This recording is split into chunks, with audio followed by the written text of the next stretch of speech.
It also helps to take a look at the clock and know when we've actually gone live. When we haven't gone live, we tend to not pay attention to so many of those details. Why do we want to do that? I don't know. It's a little extra spice to life, I guess. It is. I don't know. If you live life by a schedule, you're going to die at a certain time. That's the way I think. I don't want a schedule. Oh, okay. There you go. I'm not about a schedule either. Not really. I like things to take me by surprise. And speaking of surprise, it's 9 o'clock, ladies and gentlemen, and welcome to another edition of the Weekly Roundtable by the Liberty First Foundation. I am one of your hosts, Frank the Range Report Johnson. We have Michael Marshall, co-founder of the Range Report, Michael Vast, Dragon of the Southern Tier, our resident lesbian in charge of all things gay, Jan Rains, and our very special guest returning from last week, Dal Grimm. Dal, Jan, Michael, Frank, how's everybody doing? Good. Doing great. Doing well. Well, I'm well. The government's crazy. Staying warm. This year is going to be an absolute shitstorm. It already is. Okay, I mean, we ended 2023 in a shitstorm, and we are going to progress to a shit hurricane before things are over with. Well, we're already there. I mean, we've got the Middle East, the economy with layoffs. We've got inflation skyrocketing. We've got U.S. women's boxing, USA boxing. And that's a new development that just came up. We've got the 2024 election. We still got the ballots going on. The rumors about Michelle Obama. There's a bunch of stuff that I know is on my chopping block this week. There's a lot. Well, before we get too deep into it, should we all bow our heads? And then Hunter walking out on the congressional hearing. Yeah. I knew I left something out. That's right. But before we get into that, should we all bow our heads and have a moment of silence for the campaign of Chris Christie? Like anyone knew he was running. Yeah. Well, they knew he was running because of the Richter scale. Him dropping out had much of an impact as Asa Hutchinson's campaign. They stopped serving snacks at the debates. He ran out of Democrat donor money because no one, not even the Democrats who are donating to his campaign so he could go orange man bad, even they weren't listening to him. No. So it was useless. No. Well, they just have a negative voices for as long as they possibly could. They can't have everybody in that chamber all being negative all at once. So he was the guy for a period of time. Now he's gone. Now they'll get a new messenger to come in with the guy's bad. And that's how they just keep the message going for as long as it takes for Big Mike to jump in. What's McCain's wife's name? Cindy. She's the one now. Oh, she's piping up? No, she's been piping up since. Yeah, she is. Liz Cheney. They're going through the regular list. You'll hear from the Lincoln Project very shortly, and it's the same regular people that have always. Oh, we've been hearing about from the Lincoln Project all the way along. Exactly, nothing new. Ken, you were going to say something. Jump in. I was going to say, I'm wondering, did he make it just as far as he did the last time he ran? Did he make it further? Did he make it less? Less. I don't think he made it as far as he did last time he tried to run. No, actually, he did. He went through. As I remember, he made it through Iowa and New Hampshire. Lost both, of course, miserably. Well, we haven't had a primary yet at all. Right. Yeah, he's out. That's the difference. He made it a couple of primaries before he dropped out. This time he's out before we have had one vote cast. Yeah, he made it to Iowa and New Hampshire, but he was out before South Carolina. Now he's just out. Yeah, I'm pretty sure he found out as good as he has in the past. I'm pretty sure he found he's irrelevant. Yeah, and I wanted to say before you guys got into everything, if you notice I actually have a little thing under my name tonight of questioning the science. You saw how Fauci came out and admitted that the social distancing had nothing to do with scientific data. Yeah. Well, and that's the whole thing. Okay. You quit doing science when you're no longer allowed to question the science. Yeah. Okay. It no longer becomes science. Well, or science is it is a no question. longer science. Yeah, science is a question. It is the eternal question, always asking more questions. You get more information, ask more questions. When you say the science is settled, well, you're basically 42. going back to the what is it? The dark ages of the Middle Ages. You're going back to Copernicus. You know, the Earth is the center of the universe type stuff. It's not. It doesn't move anything forward. Well, and he also stated that the lab leak theory isn't a conspiracy theory. When he's the one that actually, when stuff behind the scenes started coming out, he's the one who had the biggest hand in saying it was a conspiracy theory. Well, again, it's because he's no longer in the limelight and he wants respect amongst his peers because he no longer has the United States government pushing his message because it's no longer useful for the next election. So they dropped him like they usually do. As soon as you stop being useful for the establishment, they drop you. And now you have to fend for yourself. And that's what he's dealing with now. Of course, this entire conversation is going to wind up getting us deleted like last week. So this will be interesting to see how long we stay live. Last week, for those who don't know, they deleted the entire live stream for the last 3 seconds. Literally, YouTube cited the last 3 seconds of the live stream Because Frank was holding a gun. Where there was no gun on the screen. No gun on the screen.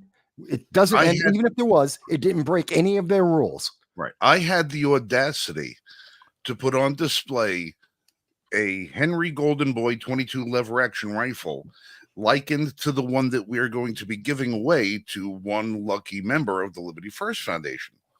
And this rifle, which was demonstrated to be clear and empty and unloaded, the sight of the rifle was enough to have our whole broadcast shut down and deleted.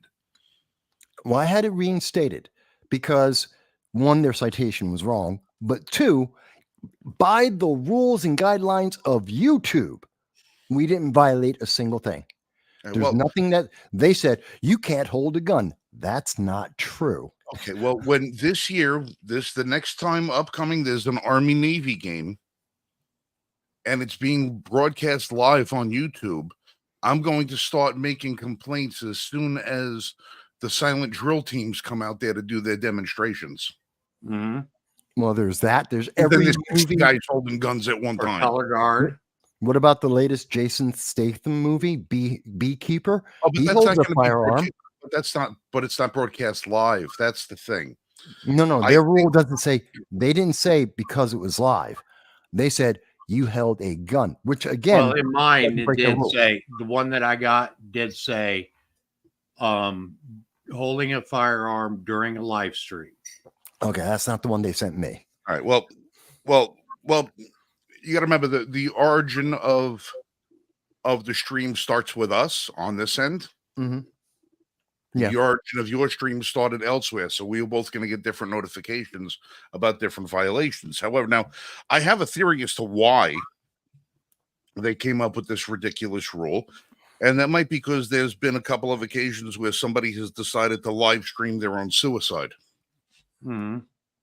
And the potentiality of somebody blowing their face off while they're doing a live stream is something that they may be concerned with, because it's not like live broadcast TV where you have a 7-second delay.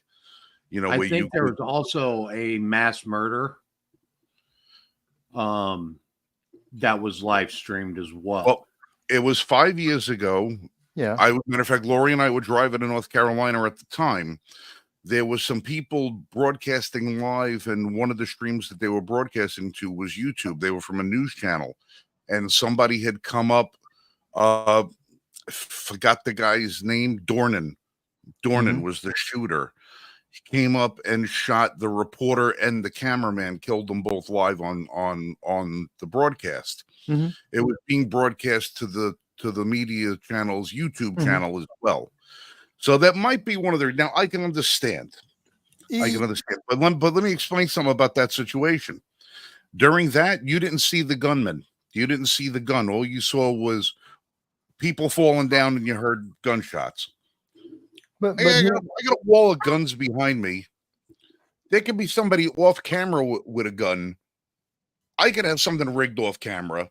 There's a million and one ways to commit suicide that don't have nothing to do with that. well, but here's their excuse is bullshit. But here's the bigger thing, because yeah, it is complete bull what they said. But here's the thing: everything that we're describing, all the reasons which we can understand reasonably to remove a video, are all after the fact. They're punishing people for something that is. They're trying to say, "Oh well, we're being proactive." No, you're not, because just like with gun control laws, you're not stopping the violation from happening. You're not stopping someone from committing the offense. Atrocities. These are all after the fact, and you don't need to say, well, you had if it's a crime that took place, you don't need to say, oh well, you held a gun. No, you were committing a crime. There's the reason right there. Oh, you were assaulting an individual or harming yourself. That's the reason right there. It's not because you were holding a firearm, because you're correct, Frank. Any other form of self-harm or any other crime should be removed as well, and are removed. So it's not about the firearm. Maybe it had something to do with the fact that I said that we were going to be giving it away to somebody. No, that you can give away anything you want. And as Peter said, do you have any idea how many streams Frank has been on holding a gun? Yeah, they were just looking for an excuse. Yeah, that's all silence everybody looks for. Well, what I thought was interesting was all of a sudden the live kicked, I think, everybody who was watching out, because I had to go back in and see that you guys were still on. Yeah. But we were still on. We were still broadcasting live onto Facebook. Yeah, Facebook didn't bother us. It was only YouTube. Because we didn't violate anyone's. Again, this wasn't this. They're just looking for ways to eliminate. It's a 2024 election. Well, and anyone who is critical of the approved message has to be silenced. And this is the way they're trying to do it. Well, look, think about it this way. We might not have a huge audience, but somebody's watching. Oh, well, somebody important's watching, because they're after us. We said something they didn't like. Yeah, and the last thing they want to do is have, because apparently we must be striking a chord with somebody for them to be able to say, "Oh wait, look at these 5 morons over here. We got to get them shut down tonight." You know, I mean, truth to power. Whatever happened to celebrating that? So I wanted to go back to what Jan was talking about earlier. And what I've got up here on the screen is the science versus science. And the science is trademarked. The science is a religion. You trust and believe. You start with a conclusion and then find your support for that conclusion. You demonize critics. The scientists serve as infallible priests. And the science says ... Okay. True science is a process. You question and prove. You base a conclusion upon the evidence. You welcome criticism and tell them how your study could be falsified. Practitioners recognize their flaws, and the evidence suggests with a confidence interval of. Yeah, it's real simple. Science is always expanding, learning, correcting, rehypothesizing. It is never settled. There is no No. such thing as settled science. No, there is.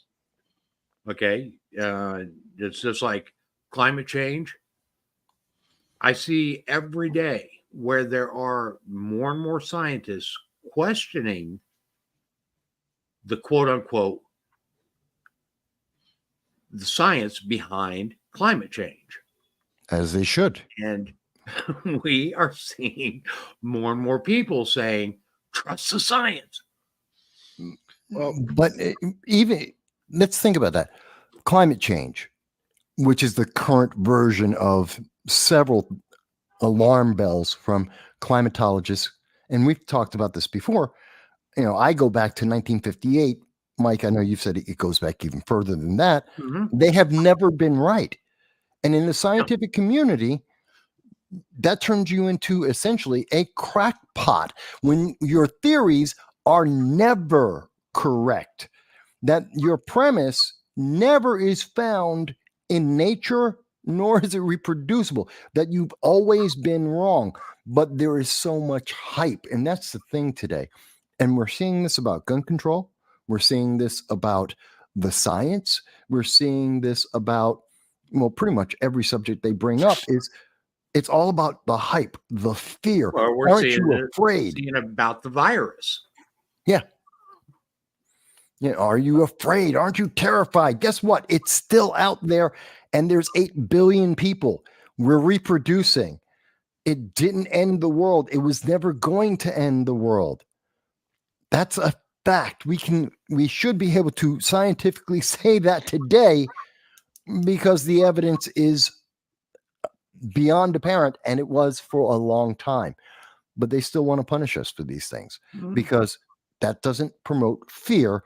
And when you're afraid, what happens? People turn to the government and say, do something. The worst thing you could possibly say. Do something. Not do something effective, not do something efficient, not do the right thing. It's just do something. So they do something to keep them in power, and they take away your freedom at that as the cost. Well, I was always taught that the scientific process was that you come up with a hypothesis of what you believe is true, and then you do everything you can to disprove your hypothesis. In part, you come up with you create the hypothesis, you come up with the framework to that hypothesis. How did you get there? 2 + 2. How did you get to there? And then you say, and here's all the ways that you could try to disprove it, but they are false or true to whatever degree. In the process of trying to disprove it, you build evidence supporting your hypothesis. Right. Okay. And that's why many scientists work at it from the standpoint of trying to disprove what they believe is what they think is true. Yeah. Okay. Because in the process of disproving that, it actually ends up building evidence to further support a ongoing hypothesis. Right. Yeah. This is what you would challenge me with. It doesn't work. I think they don't made a green ever cheese. just come out and say, this is the way it is. This is. I saw an article this week that just made me laugh because they want us to believe in all this climate change stuff. And it's in the article, it talked about how Earth hasn't been, the last 2023 was the hottest Earth has been in 10,000 years. Which I disagree with, but okay. But it was like, okay, so you're saying that it's the hottest we've been, but climate change in 10,000 years. Back when humans Al were Gore told us climate change would kill us by 2012. And that was like, what, a 7-8 year period when he came out and said it? Something like that. But think about it. So 10,000 years ago, human beings were living in caves. We're still alive. So they're saying the temperature has been higher and life on Earth has continued to exist, including human beings. Mhm. So why are we so terrified? Yeah. Well, they go back a period of years. So it's been it's the worst it's been in 10,000. What was it 11,000 years ago? Well, that's You're the not thing. fighting 11,000 If years. you take that out, okay, and that's where their science is so flawed. Is they take a subset of data Mhm. to try to prove their hypothesis. Well, Well, I think one of And the if biggest you things limit- that cracks me up, because I mean, learning science in school and everything, yeah, the weather's going to fluctuate, whether it's summer or winter. But one winter can be colder than one winter can be warmer than one. You could have a couple of years of warmer winter. You can have hotter summers than a couple of previous, but then your summers can be cooler. Look, science has gotten to the point right now where I could sit there and if I had $100,000 at my disposal and I wanted to pay some journal to be able to write a story that says a recent study finds, because that's how they do it. There's journals that you pay to have articles written in, and as long as you come along with some sort of weird group of people that you funded to come up and support your conclusion, they'll come out with a recent study finds. I can come out with a study. If I have $100,000, I'll get myself like 5 scientists, take them all out, get them drunk, feed them well, bring them all to a strip club, let them have a good time, so the next morning they're willing to write their name on whatever the hell I write them, and come up with a thing that says a recent study has found that every human being who has ever died has suffered from dihydrogen monoxide poisoning. I would get that published. For those who do not know what dihydrogen monoxide poisoning is, it's drinking water. You can show that there's a correlation between every single person that has ever died. The one common thread they all have is they all at one point or another drank water. You know, dihydrogen monoxide is a gateway drug too, right? It leads to coffee eventually. No, it's a gateway drug. Every person that has a drug addiction has consumed dihydrogen monoxide. Again, it's correlation, not causation, which is which is another thing they like to mix up. It's the games. The air has killed everything. Everything that ever died had to drink. That's why I love. I don't want to get into the whole. There are those people that are out there with the. They're putting chemicals in the air specifically to control the people. You know the contrails and this, that, and everything else. If somebody was poisoning the air, that would really be kind of stupid considering that they breathe the same air as everybody else does. I mean, unless they have an immunity to whatever the hell they're putting in the air to begin with before they spray it. But that would mean all the tens of thousands of people that are out there doing it with you also have to be part of the plan. But I'm saying there's so much crap with the science. I don't know. But that's the whole thing. It's not science anymore. Now Right. it's Well, that's why I keep saying the science. Yeah. The science. Well, I've got something to show you for this. This popped up. You guys see the waters of navigation for Maine, the state of Maine? Yeah. Okay. So basically, Maine has been on this legislative kick where they're trying to push through a new climate council to basically make new regulations and such to regulate the climate. And the funniest thing about it is here is a state government that couldn't be bothered to let their people defend themselves without infringements, couldn't get organized to find one guy that committed a crime, and yet they're going to tackle something that they've made as big as climate change, and they're going to do so effectively with this council. I mean, it's not about the science. It's power. Yes, that's exactly what it's about. And that's it. Okay. And if you look at the World Health Organization, you look at the World Economic Forum, you look at the Rome Club or the Club of Rome, and several of these other organizations, their biggest thing right now is pushing climate change. And the reason why they're pushing climate change so hard is because that gives them, number one, fear. Number two, a means of control. Yeah. Once you get the people afraid. Because it is large enough that they can actually state that there is the only solution is via governmental means. It's the same thing that New York State did when they codified the right to clean air and clean water here in New York State. Sorry. Sorry, go ahead. Good. Well, I was going to say when Voss and I talked about it when we were having the midterm elections, I think it was 2022. Yep. Was it 2022?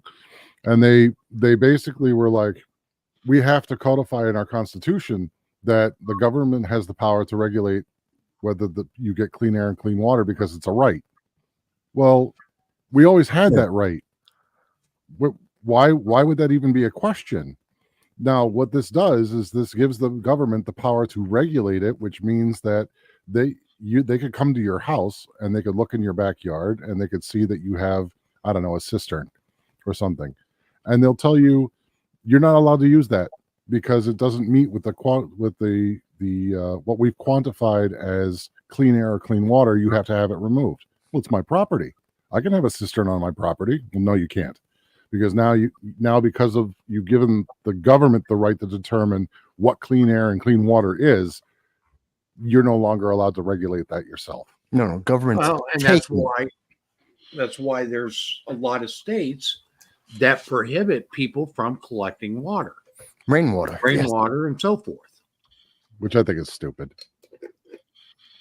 It's a crime in New York and a few other states. And they kiss my ass. It falls on my property. It belongs to me. They tried to do something like that here where I live. It was right before I moved out here. My roommate was telling me about it. There's a portion of the town I live in that were well water. And the other part of the town used to have their own city water. Well, the town of Raynell decided that they were going to take all that over. I don't know the story behind that, but they came out to this part of town where everybody's on well water, and they said, you're going to have to convert to city water. Yeah. And the neighbor because the property I live on, it's all in the family. The neighbor at the time, Tink, an older gentleman, he said, you're not going to get me on city water. Our well water is just fine. And they were like, no, your water is not good water. So he paid out of his own pocket to have the water tested in several different ways. And when he brought it to the city council, it showed them that this water is better than any city water you can have. And he said, no, we are not going to get city water here. And some people have come up even since that time. And they're like, well, why didn't you just go with the city water? And it was like, because they monitor you and they tell you how much water you can use. And if you go over that water limit, they charge you for that. Why do I want that? I have well water. I don't want all the chemicals. I don't want all the. So, I mean, it just goes to show you another way in how government works to take something away from you for their gain. Yeah. For your best interest. And it goes back to Reagan nailed it. You know, I'm the government. I'm here to help. which means you're about to get screwed in a new and unpleasant way every single time. George Bush Sr. was under some government grant of some sort, was handing out money, and for water treatment plants. I'm guessing it was like an infrastructure thing, but the only reason I know about it is because our water treatment plant here in my town was established by that grant funding. But then the only way to maintain it is to charge residents to be on this town water. And I was talking with several people that had to convert to town water as opposed to having their own wells. And most everybody in my area had well water. Mm-hmm. Nobody asked for this water treatment plant. The municipality of the next town over that controls the legislation and the regulations of our town, because we're kind of like a suburb of a suburb. They were the ones that asked for this money just because it was available, but they had to use it for a water treatment plant. So they started going door to door, and they're like, "Hey, you're on town water now. Hey, you're on town water now." And there were some people that tried to fight it, but ultimately those people would either die or move away. And then the new owners of the house, when they were coming in, they were told, "By the way, you have a well, but the legislation in our municipality says that you have to be on town water.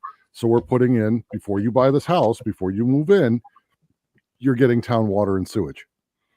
And people were like, "Okay, whatever." It's crap.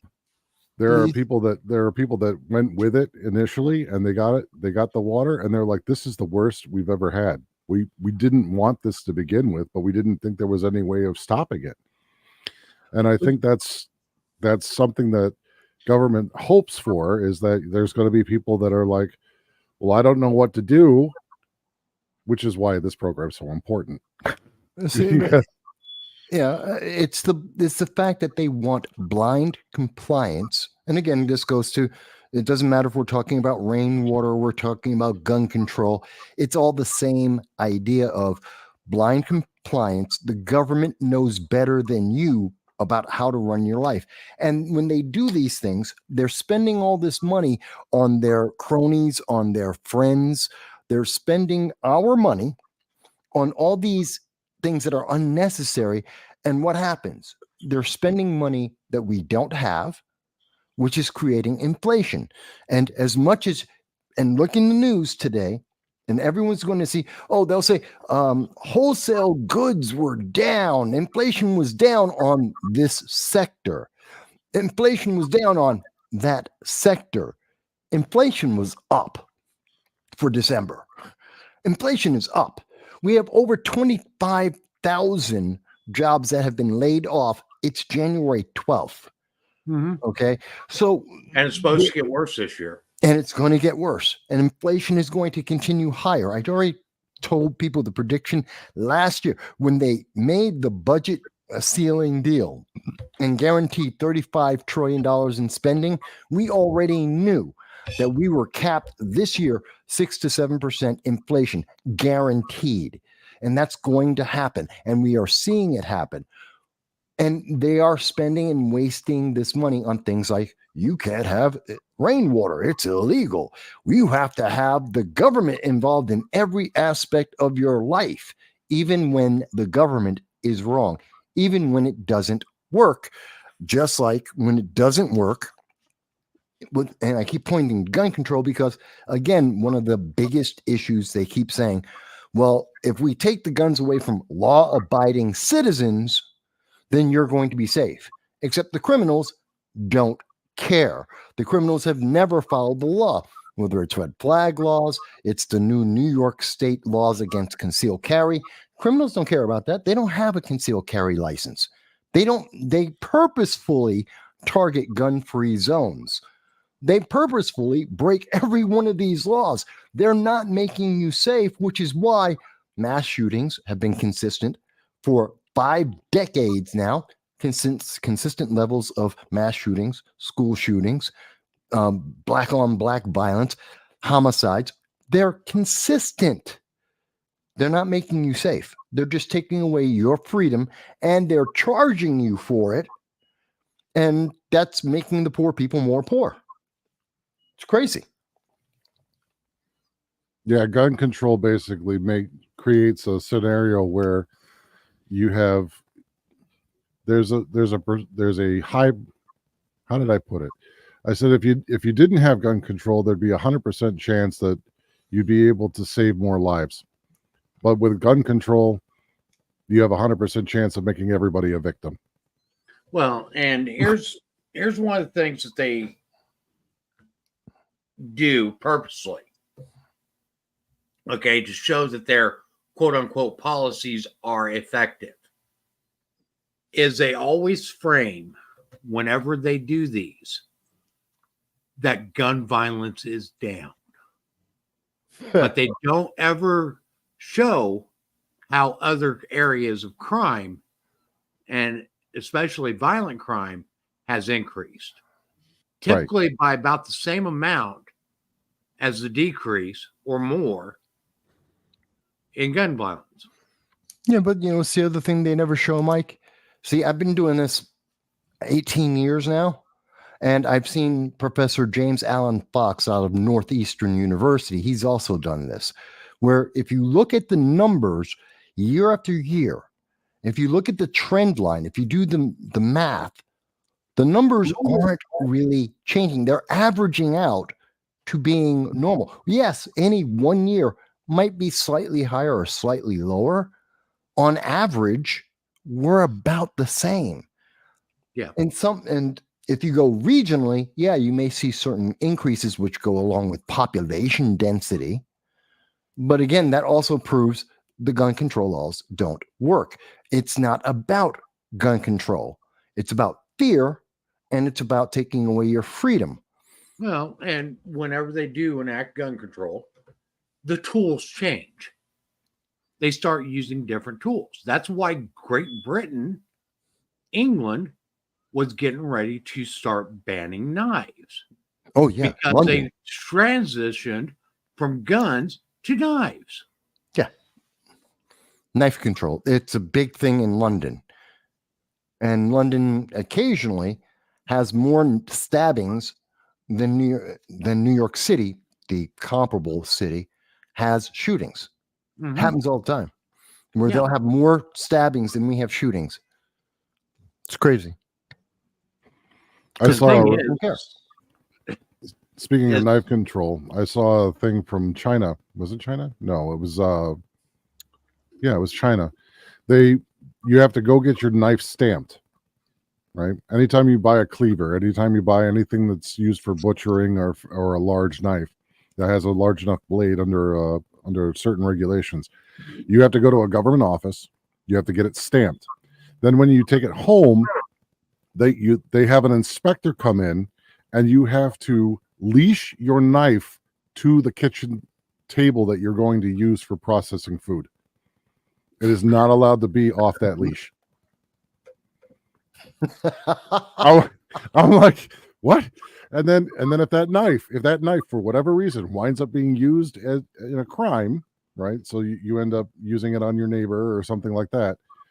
The stamp that's on it has your knife registered to your household. So to your ID. So if that knife winds up at the scene of a crime, you may not even be guilty of utilizing that knife. But if somebody broke into your home, took that knife off the leash, right? It sounds stupid, but yeah, they take the knife off the leash, run outside, do something with it, and commit a crime.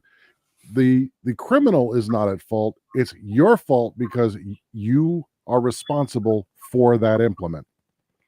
It's the same idea that California was trying to do with the micro stamping of the bullets. Well, Yeah, and that too. that's another thing that they are also trying to do, is they are trying to make the gun owner responsible for all their firearms, even ones that have come up missing for whatever reason, theft, whatever. Okay, you are now the one responsible because you didn't keep them properly secured. Theoretically, yeah. Yeah. But they're just trying to find different barricades to put in front of your right to defend yourself. And that's becoming Yeah. more and more important. It's not Well, even once again, barricades. They're trying. it just proves that we don't blame the criminal for being a criminal. We blame the law-abiding citizen who's had something stolen from them. It's not even that they are trying to put up barricades so much. As it is, they are literally trying to make it so it is no longer worth your effort, or that you're so scared to own a firearm because of the possible repercussions of owning that firearm. Well, I find that to be yet another barricade. Anything that impedes, restricts, or disencourages you to exercise a right that you have by birth, that is an ultimate right. This is something, again, shall not be infringed. It's very clear. This is a high priority. And they're, but Mike, you forget well-regulated militia. comma. Keywords, comma. You see what they're trying to do with the militia right now, though, aren't you? Democrats have introduced a bill to basically knock out militias. Again, they want to take control of them. All of this comes back to, it's about them inserting levels of government to impede you from your rights and to interject and have government micromanage every aspect so that you have less and less freedom. And they have more and more control over every aspect. And it's not necessarily, and a lot of people, but I'll never do that. Yeah, but it's not about you. It's about your kids.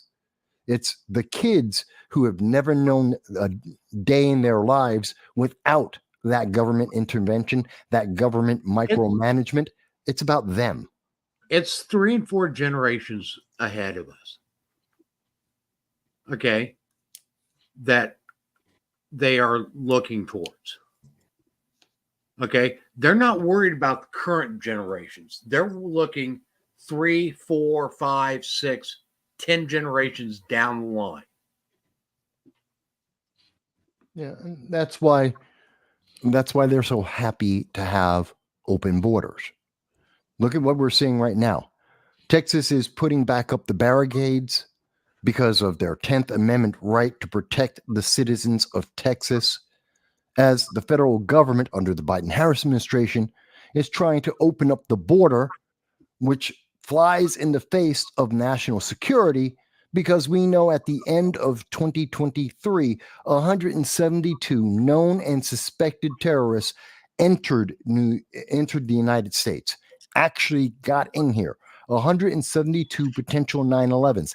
And now, while this border is open, we know that at this month, there is at least one caravan that we know for sure that has between 7,000 and 8,000 migrants, which is coming to America right now. Mm-hmm. At the same time that we have seen for 3 months now, Iran has been using Hezbollah, Hamas, and the Houthis to attack America.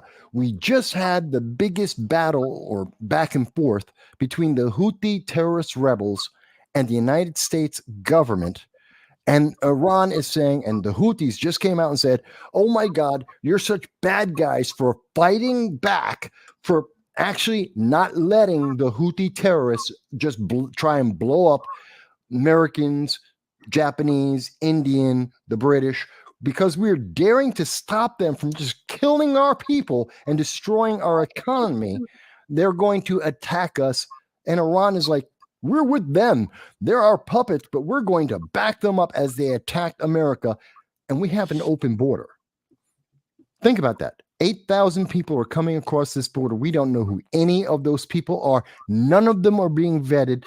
The Democrats are fighting to open up that border, as Texas is saying, how about we close it up a little bit?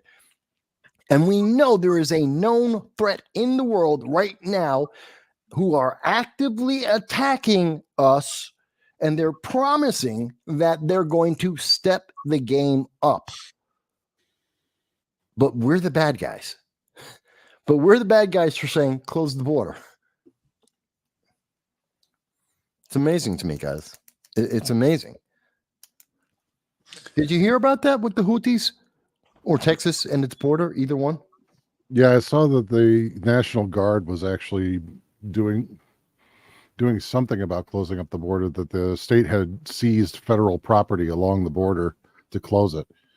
I didn't really read too much into it at the time, so I don't know more than just the headlines. But I'm pretty sure that that's going to turn into a knockdown, drag-out fight between the government of Texas and the federal government. Well, technically, it's in courts now, and Texas is violating basically a stand-down order to allow the federal government to open up the border, and they're basically violating that by saying, no, we're going to put up another barricade because states' rights.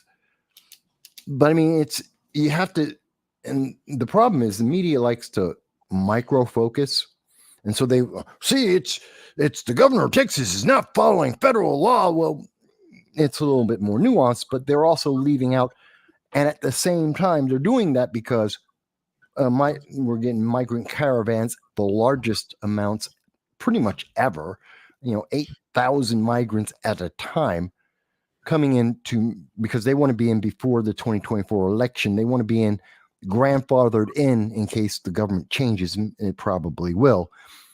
And Texas is also saying, not only are you opening up the border, not only do we have these huge caravans coming into America that we can't handle, that's destroying our infrastructure in Boston, in New York, Chicago, in Arizona, Texas, California, destroying our economies. We cannot afford this.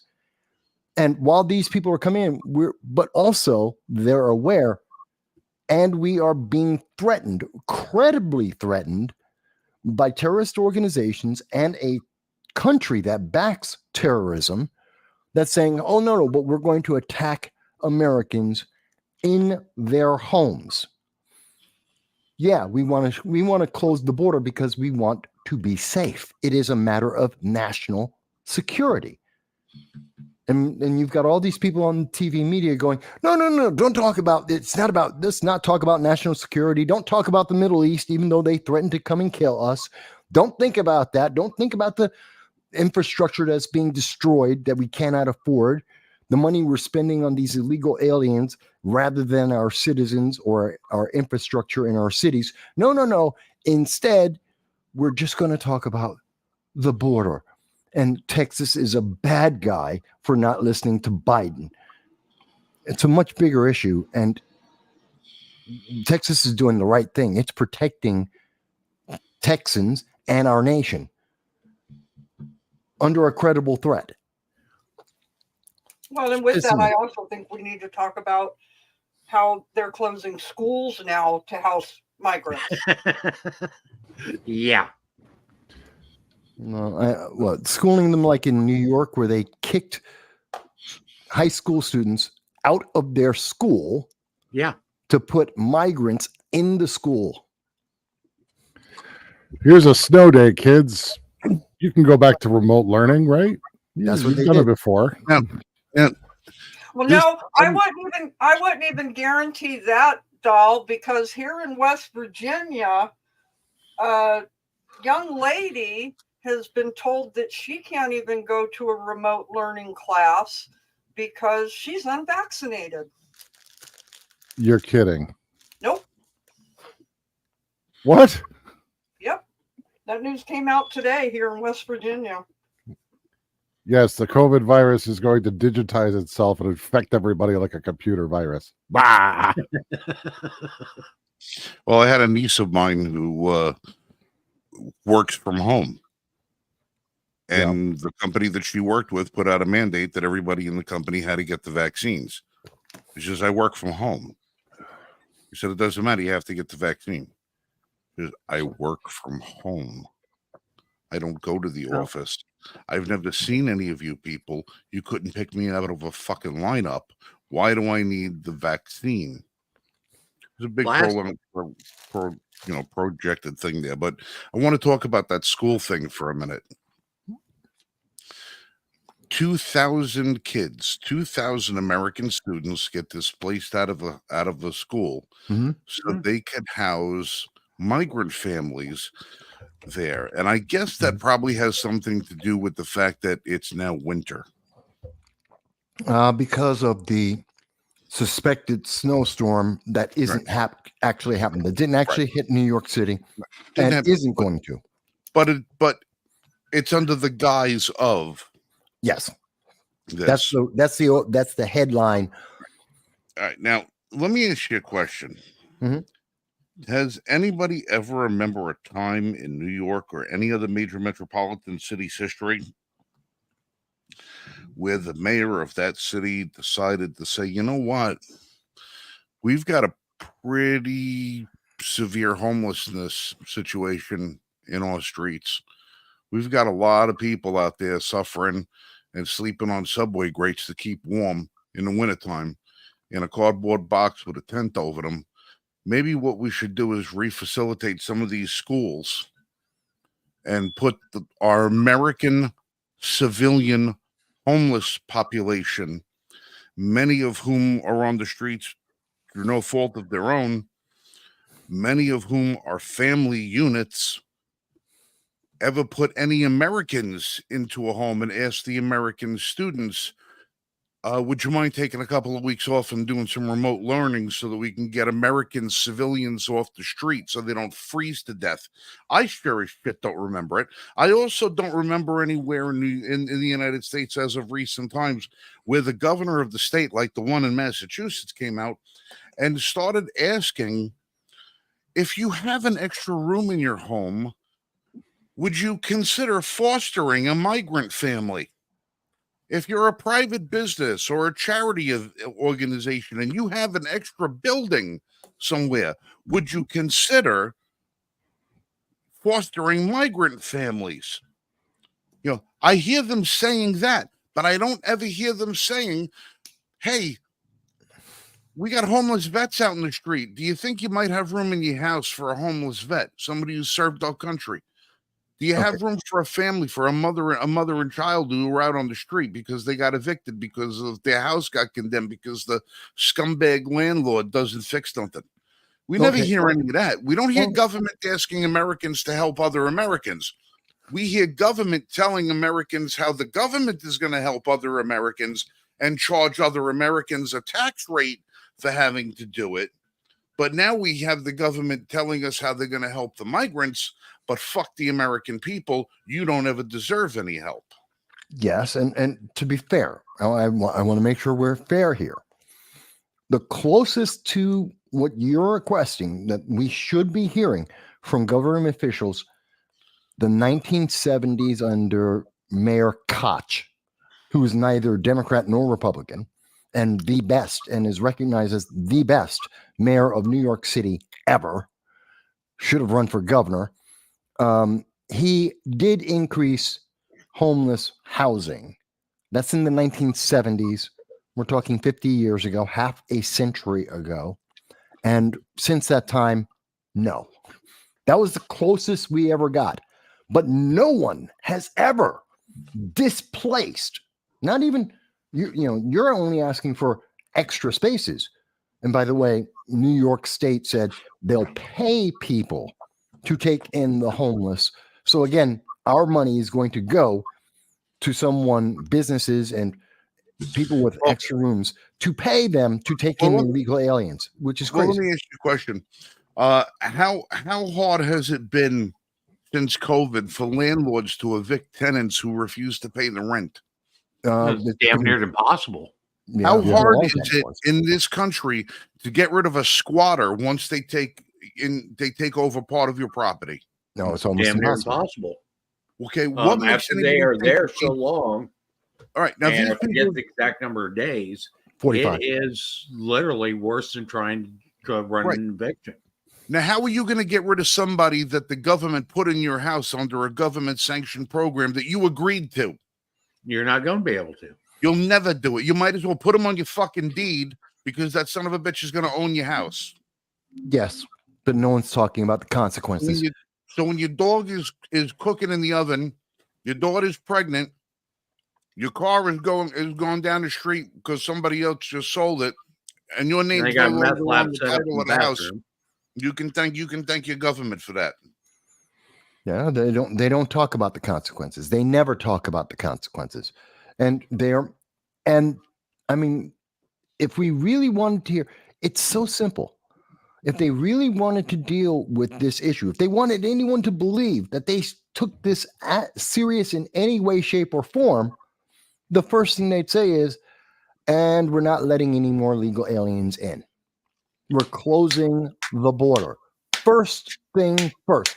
Let's close the border. No more illegal aliens come in because we obviously can't handle what's going on right now. If they were serious at all, but they're not serious at all. Well, if they were serious, it wouldn't be just illegals. They would shut down the border completely. Okay. And I guarantee that would run up an even worse thing than we're experiencing now. But honestly, that's what should be done until we can get control over our immigration in this country.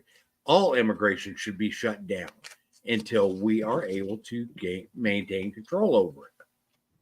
You would And think. if we can't do that, then we can't be accepting immigrants.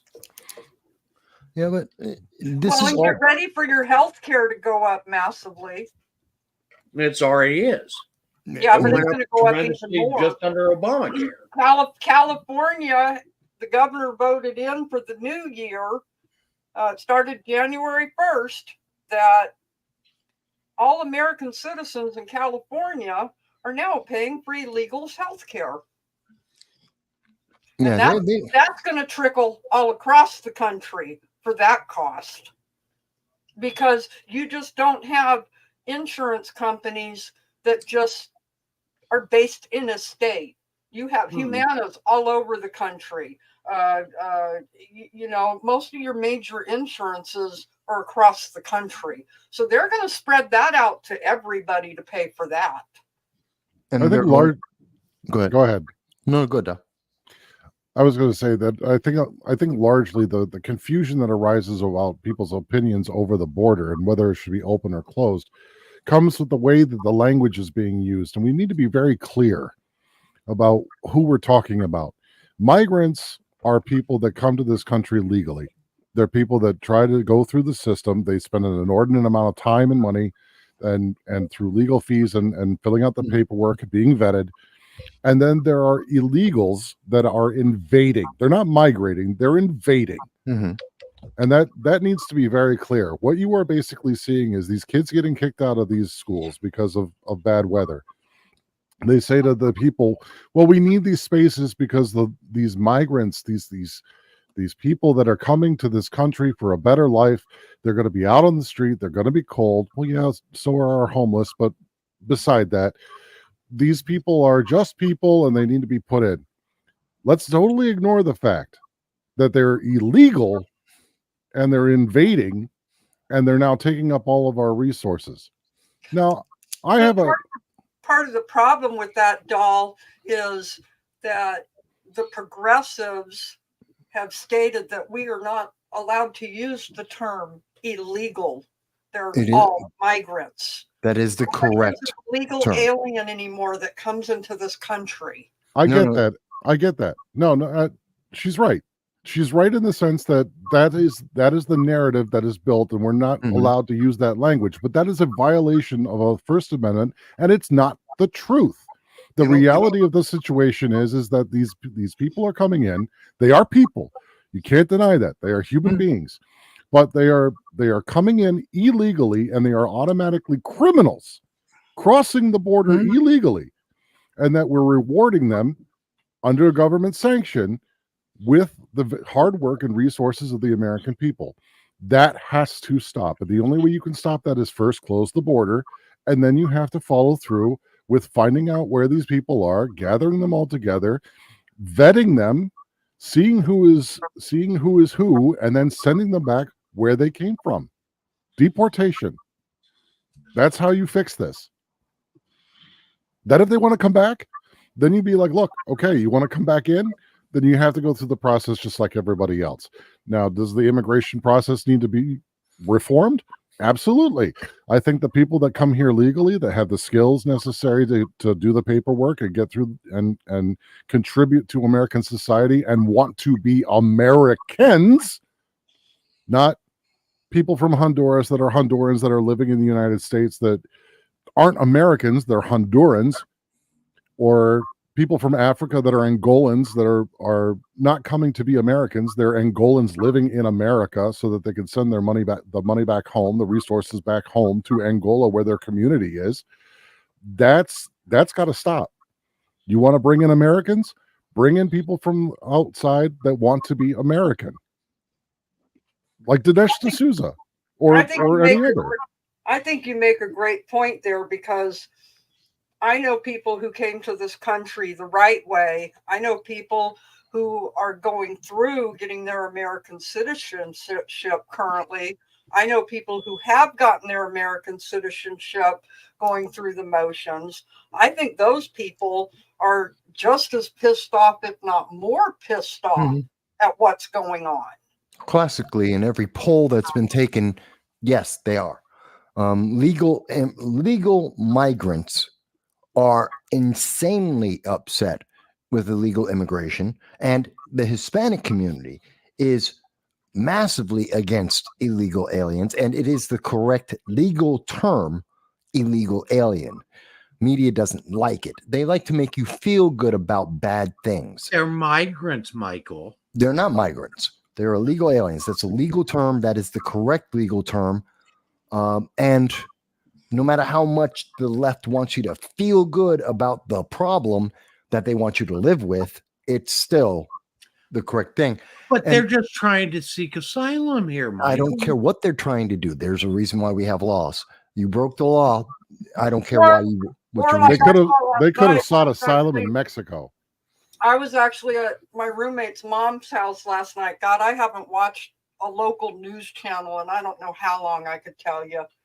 And she had the news on, and it was, the nightly news, the syndicated. They, God, I couldn't believe it. They were talking about a migrant family who has come over. It's a mother, a father, and a young son. And how sad it was that he went to a school that didn't speak Spanish, and how he really didn't have any friends to play with. And so they had to leave New York and go to another state in order to catch that American dream and hope for better for their son. Go back to your home country. I don't care. Exactly. Not my problem. I didn't invite you. My grandfather in the 1930s was a migrant. He was an American migrant worker. Now, up until that point, I didn't know that you would call people that were coming across the border for, say, farm work or whatever, migrant workers. I had never heard that term. But my grandfather was an American migrant worker. He was somebody that lived in the state of Pennsylvania, but he would go to Arizona every year to harvest lettuce. That's what his family did. They were migrant workers. They would go from one part of the United States, and they would travel all over the United States and work for farms across the country. That's what he did in his youth. When you talk about these migrants, so then when I first came across the issue, I was thinking, just like Nadler describes or Pelosi described, well, who's going to pick our lettuce? Who's going to pick our avocados? Americans. Yeah. We have people here that migrate to work and then they go home. So I didn't think anything of it. But then when you read further and you realize that they're saying we need to put these illegals to work, well, what you're asking for is a slave class. They're completely beholden to the government that let them in. You're not going to give them more than a pittance because you want to be you don't have the money, regardless of whether the money printer goes brr or not. So you have these illegals coming in, and it's a gigantic class of slaves or serfs or whatever you want to call them that are on the lowest rung of the social ladder, and they're going to be Keep going, Del. divided. No, Del. You got to push the next domino. Since they would therefore be second-class citizens, they would be serfs or slaves or however the term you want to use for them. Since they would be disadvantaged in that way, we would then have to give them a path to citizenship. We would have to make them citizens so that they would not be oppressed. And therefore, since the Democrats are the ones who invited them in, the Democrats are the ones who got them a path to citizenship. Now they're going to and be then a we have massive. to pay reparations for their suffering while they were in that second class citizen status. Right. Even Citizenship though through they might service. be earning their low minimum wage, but they're also getting Social Security. They're getting Yeah, the but- food stamps. They're getting all the handouts that you can give somebody. Yeah, but they're going to get even more. And the whole point of this, the next domino is, therefore, we must give them citizenship. And the reason why they want these dominoes to fall in this way, you enter illegally, we give you a job, you're second class and you're oppressed. So now we give you citizenship because now you are beholden to that political party, those elected officials that got you all of that. And if you don't continue to reelect them, their answer is the fear mongering to these individuals is, if you do not continue to vote for us, you will lose it all. And that's how they preserve power. There's more to it. Okay. Because the citizenship will only go so far. Mhm. So they have to do the next stage, which is what they're currently doing with the black population. That's reparations, because these people were unfairly treated when they were classified as second class citizens. The reparations movement's not going to go anywhere. So then you look at what that's also going to do in the interim, and Vivek actually brought this up as a very good point. You bring all these people in; they're counted as part of the census. They don't have to vote. All they have to do is beef up a population, and you get the electoral votes based on population count. Right. So even though they may not vote in the federal or state legislatures, depending on the state you're in. If you go to the DMV and you go to get a license, like in some of these states, you just automatically register to vote, whether you're a foreign citizen or not. New York, Pennsylvania, go on. Mm-hmm. Right. California.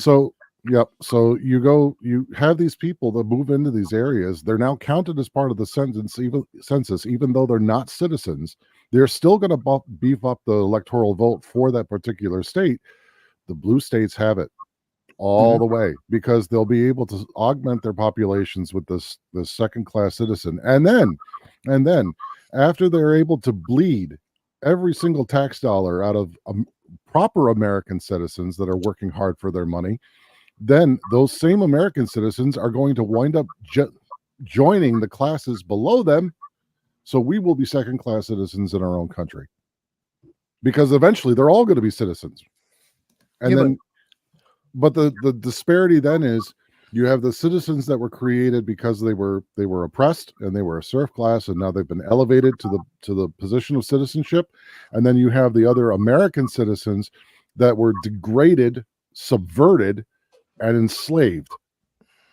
And the two, neither the twain will work together, because the one is beholden to the government, the other one was destroyed by it.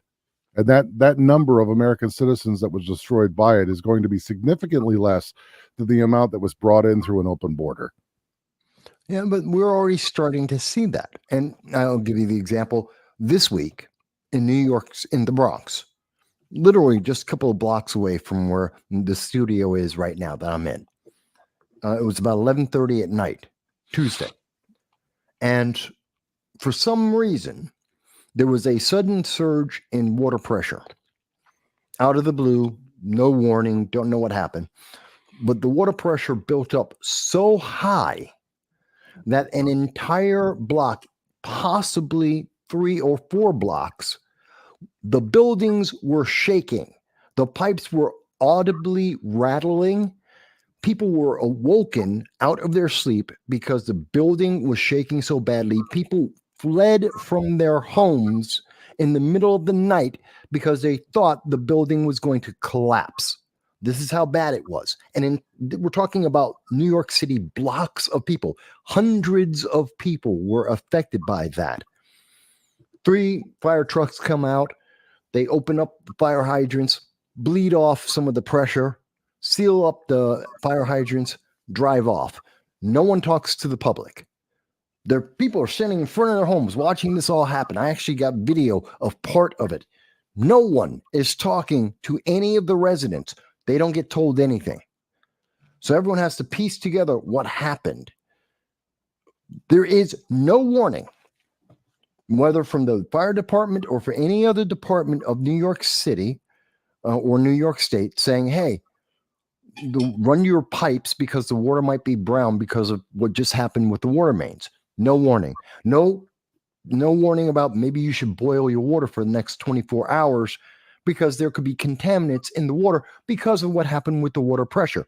No suggestion that this may not happen again or that it could happen again. Nothing. And then to compound that problem, that they didn't care enough to tell people about a health issue, mind you, within a 3-block radius of the blocks that I know for sure were affected, there's 2 elementary schools. So that brown water, that possibly contaminated water, was affecting elementary school kids, kindergarten through 6. And God knows how many there's several daycare centers in the area as well. I'm talking within 3 blocks, just 3 blocks. The range in area that it could have been affected could be as much as 5 to 10 blocks. You're talking about over 10,000 people.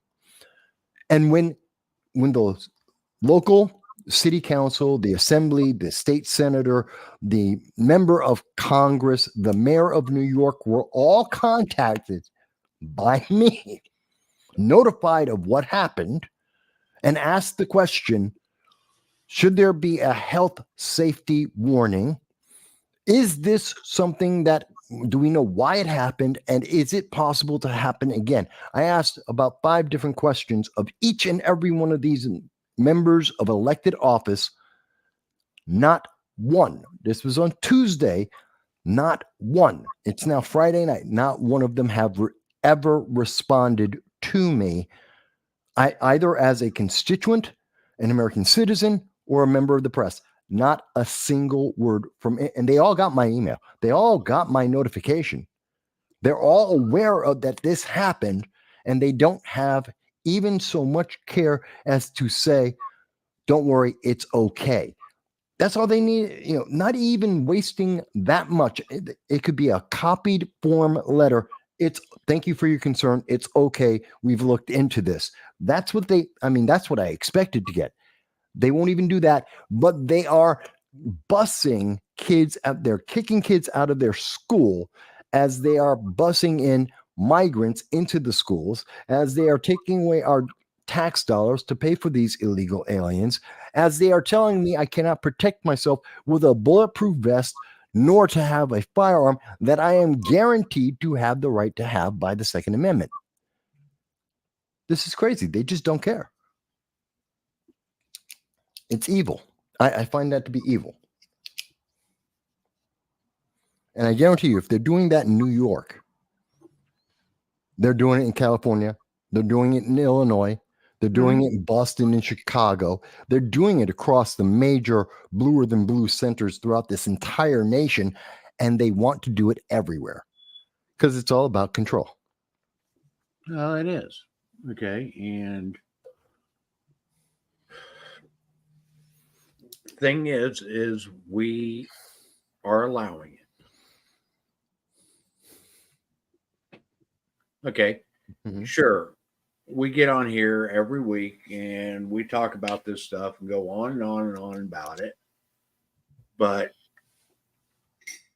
honestly, and we see other people doing the same thing we are, go on and on and on about it. But nobody is doing anything to actually affect change. Well, Mike, but that's why I sent out the letters to all of the members of the press. I published the letters that I sent out to each and every, I named each Well, and every one of them. Actually, let me requalify that. Mhm. Not enough of us are doing what it takes to create the change that is needed. Yeah.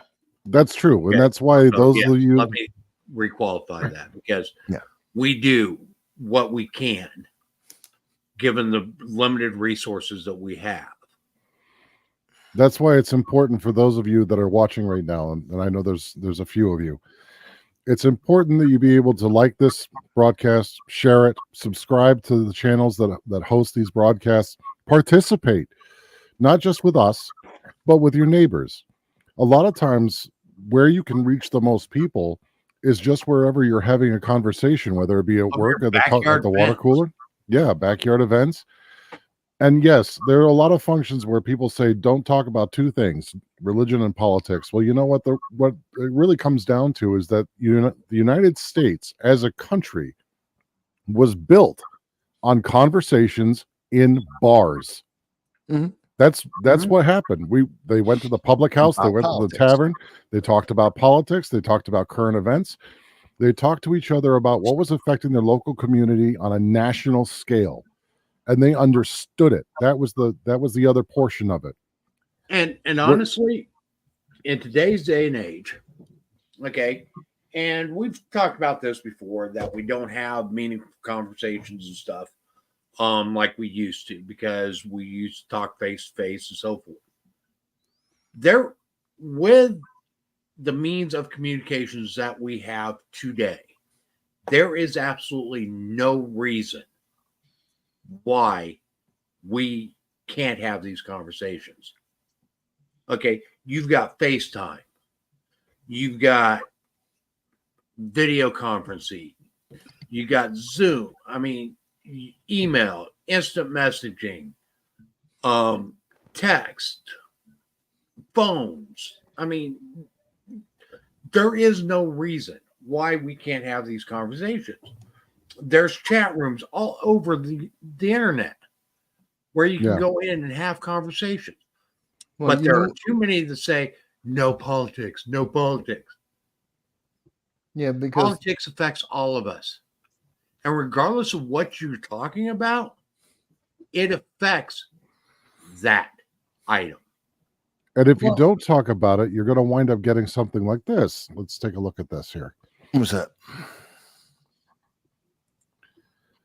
So YouTube, since we're gonna talk about conversations on platforms and things, we have the capabilities now, the instant communication tools to be able to have meaningful conversations.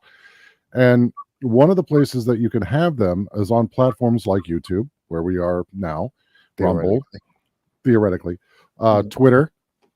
Ever since Elon Musk took over, it hasn't been 100%, but it's definitely been better than it was with Twitter 1.0. You can have these meaningful conversations, but if you don't, then what you're going to get is something like this. The Quartering was covering how YouTube's new policy is going to target a lot of political commentary channels, because the way they're structuring their advertising guidelines, they're going to make creators responsible for responses of comments in their videos. So you could be holding a live stream and having people commenting on the side. Normally it scrolls too fast for you to be able to read each and every single comment, unless you're awesome like Voss and you're able to keep up. So if that's the case, like I've seen Tim Pool's chats during a live stream, they go by a mile a minute, and that's with slow mode on. He's not going to be able to catch every single comment that comes through, and you get some really weird guys in the chat sometimes. You got everything from Israeli conspiracies to anti-Zionists to you name it. They're in there, like white nationalists, suppressing, and it could be people just goofing off, trolls that are sitting there just being bombastic in the comments. YouTube is going to take their algorithm and they're going to surf every single comment that comes into your channel. And if they find anything that violates that advertising guideline, you get a strike on your channel. No questions asked. And then very rarely, you can go through the appeal process, but very rarely are they going to allow you to appeal that decision. You're just going to have to sit there with a strike. Well, And I want to bring up why they're doing that is to silence the audience. Because what's going to effectively happen here, and the reason why they're doing it is because what you will see, and this is starting in February, theoretically starts in February. I say it's already started. What they're going to do is they're going to have, you're going to see members of Antifa, of BLM, of Progressive Leaders of Tomorrow, the far left lunatics are going to go, and they're going to find all of the people they hate, which is a very large group of people, and they're going to make comments, false comments, stupid comments, comments that they know will absolutely trigger the algorithm, so that for the content creator, you must disable the commentary, so you lose that connection to your audience, and your audience is discouraged from being able to speak out about what they feel about issues that have a discourse that they should be able to have with other Americans and other individuals around the world as part of their free speech, to have that side conversation that doesn't necessarily have anything to do with necessarily what the content creator is talking about or interacting with that audience. They're going to silence that. That is how they shut down the free speech. They shut down voices, and they channel everyone into the approved messaging by force. Either you do what we say, you only talk about what we want you to talk about, or you say nothing at all. That's what this is all about. Unless your name happens to be 5 letters starting with a B. Bitch. Come on, you know Well, that. come on, man. Boss, I think you mentioned a couple of weeks ago how, like, when you pull up and you start talking about stuff, they want to force you to start. They're suggesting. Oh yeah. Left leaning. The Like View. They're CNN trying to shove the View down my throat. The View is a joke. I'm serious. They're like in the back rooms where the public can't see, but for content creators, I can go into my channel. I'm seeing YouTube is trying to send recommendations to me on what I should talk about. I don't need YouTube for that. Thank you. I've been doing this 18 years. But some people might. But somehow on my channel, where I think the View has been part of a conversation in 18 years, maybe 4 times, because they have been just that outrageous during an election season, that they just came out and straight up lied to the American people. Maybe 4 times in 18 years. None of them within the last 3 years. And they suddenly decided, oh, you need to talk about CNN and The View. I'm like, why in the world would I want to talk about? I don't use CNN. I don't watch CNN. And I don't watch The View, because they're trying to guide me into that. I mean, if we allow them to do this, we're no longer going to be able to have conversations, say, about the news that came out today. USA Boxing has now greenlit trans women having boxing matches with women. Because, I don't even know, intersectionality. It's good for everyone. There's no difference. It's all completely the same. There is no difference biologically or at all. Trans women are women, so trans women can box against women. Don't worry about muscle density, bone density. Don't worry about every time we have seen, even when you balance out for weight, biological men fighting biological women in a boxing ring. Those women, we've seen them have their skulls fractured. We've had their bones broken. Nearly killed a woman recently.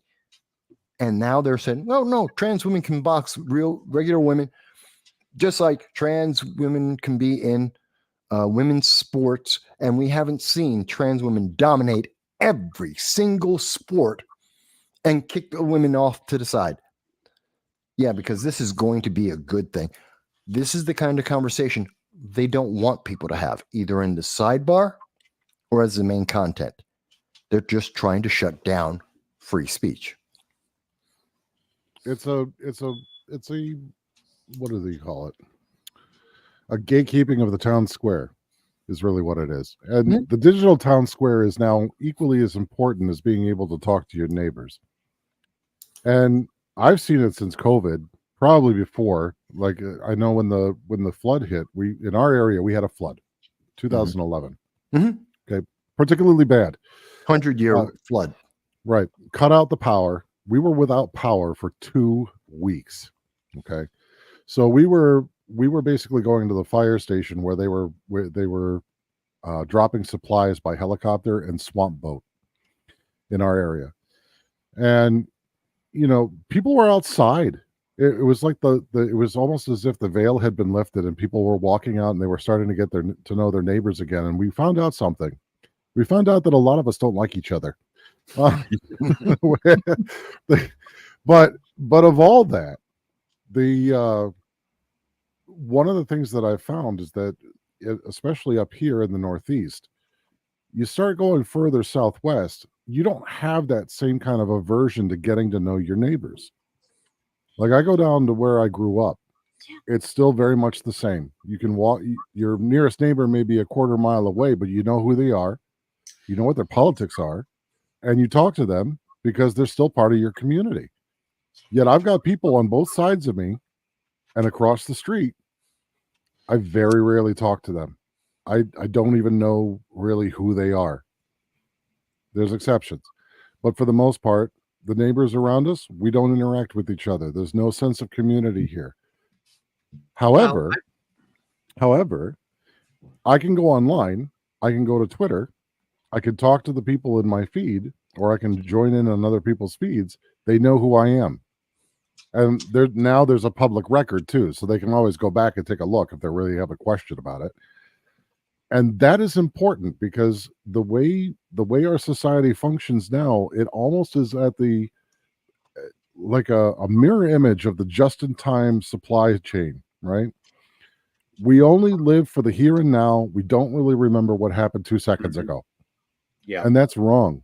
We need to be able to have these discussions and have them recorded so that you can go back and you can say, look, here's what happened here. You can't deny it. This is what happened, so that you don't get the Mandela effect or But the fruit of. But the problem with that too, though, Doll, is they're erasing all of that at the same time. Your point is very valid, and I agree. Technology has killed us talking to each other face to face. For the most part, there's still people that have the art of conversation. I mean, ask Voss. The last time I cornered him, we talked for hours. So it's not like you. It's We're totally not dead. millennials. No, well, I am, but Right. But there I go. I dated myself. Yes, I'm 1981. I am a millennial. But Okay, fair enough. But the point is that you have. Yes, they're erasing this stuff. You can archive it. There are places that you can do that. Like I don't know what they're going by now. Let me double check. This is an excellent site. This site here is excellent for this. Shoot. God, I wish I had The Wayback Machine. No, Wayback's lousy. Don't use it. They are lousy. The Wayback will censor. In fact, there was the owner. The head of the Wayback Machine had a relative. Taylor Lorenz. You know, the 150-year-old woman. It's a joke. Anyway, the Taylor Lorenz, who is famous for doxing libs of TikTok. Yeah. And other things of that, other people of that ilk. Her uncle, I think it's uncle, owns the domain of the Wayback Machine. He went through and removed every archived instance of Taylor Lorenz's career so that nobody could do what we're talking about. Go back, point at it, and say, you did this. Let me see here. That's a good scrub. But No, while not that. while you're looking for that, it's kind of bringing us to, there's so many things that we should be talking about, because you're right, guys. We need to have these conversations. I mean, think about Hunter Biden contempt this week. Mhm. It's a mockery of Congress. Whether you're a Democrat or Republican doesn't really matter. He's mocking our government. He's mocking the system of our government in terms of subpoenas, in terms of hearings, in terms of the power of Congress. He's mocking and laughing at the people, because Congress is the people. He's mocking us by showing up in his contempt, and his answer is, well, I'll have a conversation now. You didn't show up when you were asked to show up under subpoena. You laughed in the faces of the very members of Congress you now say you want. You're doing it now because you're in trouble, because you should be in trouble, because you should have answered the questions in the first place. But they want. And on top of that, Yeah. just as soon as he's getting ready to start facing some hard questions, he walks out. Yeah. Yeah. Because he wasn't under oath. So he just ran. So what you're looking at today, Right. right now, is archive.today. And this website is really good. What it does is you take any or your URL, you slap it into the area around the red box, right? And then you hit save. And what it will do is it will archive the entirety of the website so that it holds it forever. And people can update it if they want by resaving it, but it will show you the iterations of the updates. So if something changes, say there's a retraction, right? And so someone archives it on the site. You can actually go through all the iterations before the retraction so that you can see what was the original and what changed. It's really good. And you can do it for, you can hold tweets in it. You can hold just regular websites. And one of the other benefits that I know New York Times especially has been trying to stop is that when this saves the website, it also removes the paywall in most cases. There is a way, I guess, that sites can program to stop that from happening so that when you archive the website, it will still include the notification for the paywall. But in most of the cases that I've used for things like the Washington Post or the New York Times, I've been able to bypass the paywall and save the entire article and go back and look at it in its entirety without having that problem. Oh my God. No, I just checked to see if it had my old website that I lost like 2 years ago. And it's there. And it only goes back to 2015, and I had that website since like 2008, but the fact that it even has it is amazing to me. Yeah, so I've found this to be a very useful tool. And so what will happen sometimes is that when I'm trying to, earmark something or bookmark something, I will actually put it right into the archive so that I'm able to go back and get it.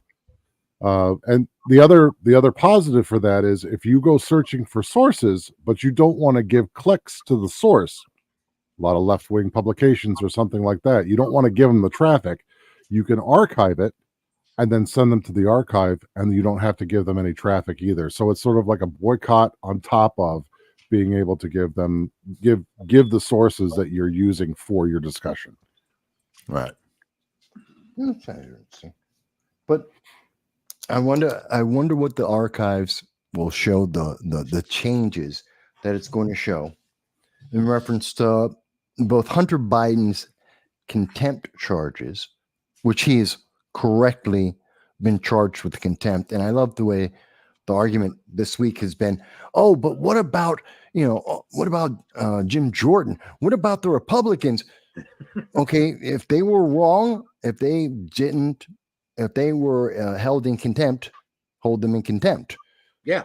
That's not a problem. That doesn't excuse Hunter. I mean, they're using the same argument that kids use in elementary school in the schoolyards. Well, Yeah, you he did did something. it too. Yeah, he did it, so I should be able to. No, two bads don't make a right. And if you want to go down that line, I mean, we can always keep going backwards. Well, what about when Hillary destroyed subpoenaed documents, destroyed computers and emails? Oh, what about Joe Biden having 50 years holding on to confidential, classified information that he had no right to, that he broke the law about? We can always go backwards. What The about answer Chuck is- Schumer causing an insurrection against the Supreme Court? Yeah, on the steps of the Supreme Court, screaming about, "Oh, we're going to hold you accountable. We're going to not You will forget rue this." the day. Yeah. So I mean, you could always go backwards and go, well, that one, and then that one, and then that one. The fact is that doesn't change what happened now. Hunter Biden is guilty of contempt because he failed to show up to speak under subpoena, under oath. Period. No matter what he does in the future, what he did in the past was something that he was in contempt of. He was holding contempt for the Congress, and he needs to be charged for that. And we should recognize the way that Democrats are bending over backwards to try and protect and fortify the 2024 election. Because they're doing this, and they're also going on to shows like this also happened this week. DW News, which is Deutsche Welle News. I don't know if anyone follows that. It's international news. It's the German news station, the nation of Germany. And they had an interview this week with Gloria Brown Marshall. She's a John Jay professor and who has a degree in constitutional law. Her bread and butter, what she makes money off of, is writing plays and being an activist on feminism and race. That's it. That's where she makes her money, off of trading in race and sexism. But she also supposed to teach a class on constitutional law. She's on with Deutsche Welle, German TV, talking about World War III, international politics, saying that Donald Trump is that he will create World War III because he's a dictator. She has no reason. She doesn't cite any reasons why. She just says he is. That's just a fact, that he's a dictator, that he is going to start World War III. No reasons. And when the anchor asked, okay, so you're making this accusation, no proof, no examples, fine. Who's Donald Trump going to be fighting in this supposed World War III? Her answer was, but Donald Trump is evil. This is how they try and distract. This is why we need to keep these records. This is why we need to have this commentary and why the First Amendment is so valuable.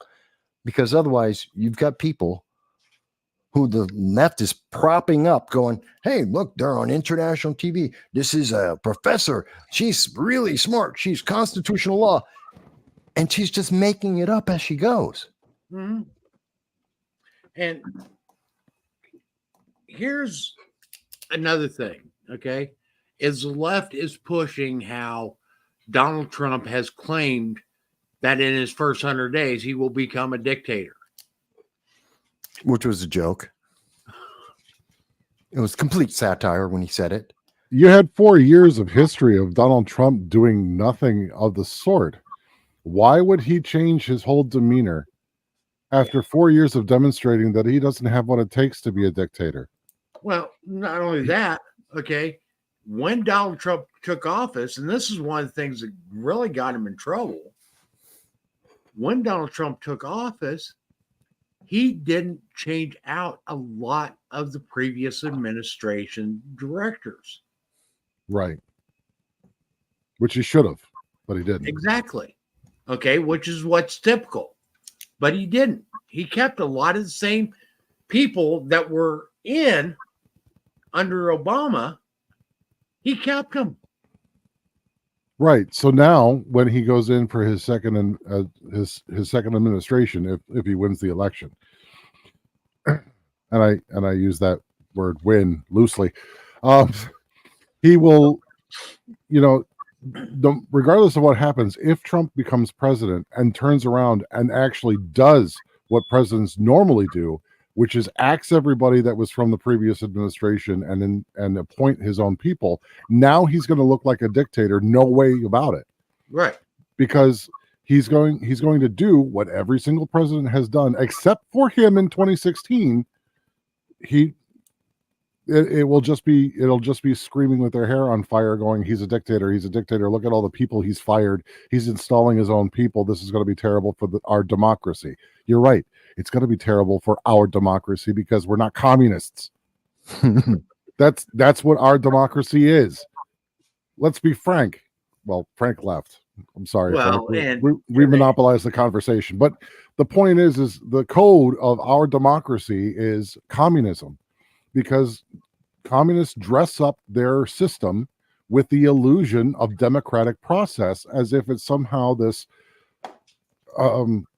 not ruled by the mob, but it is.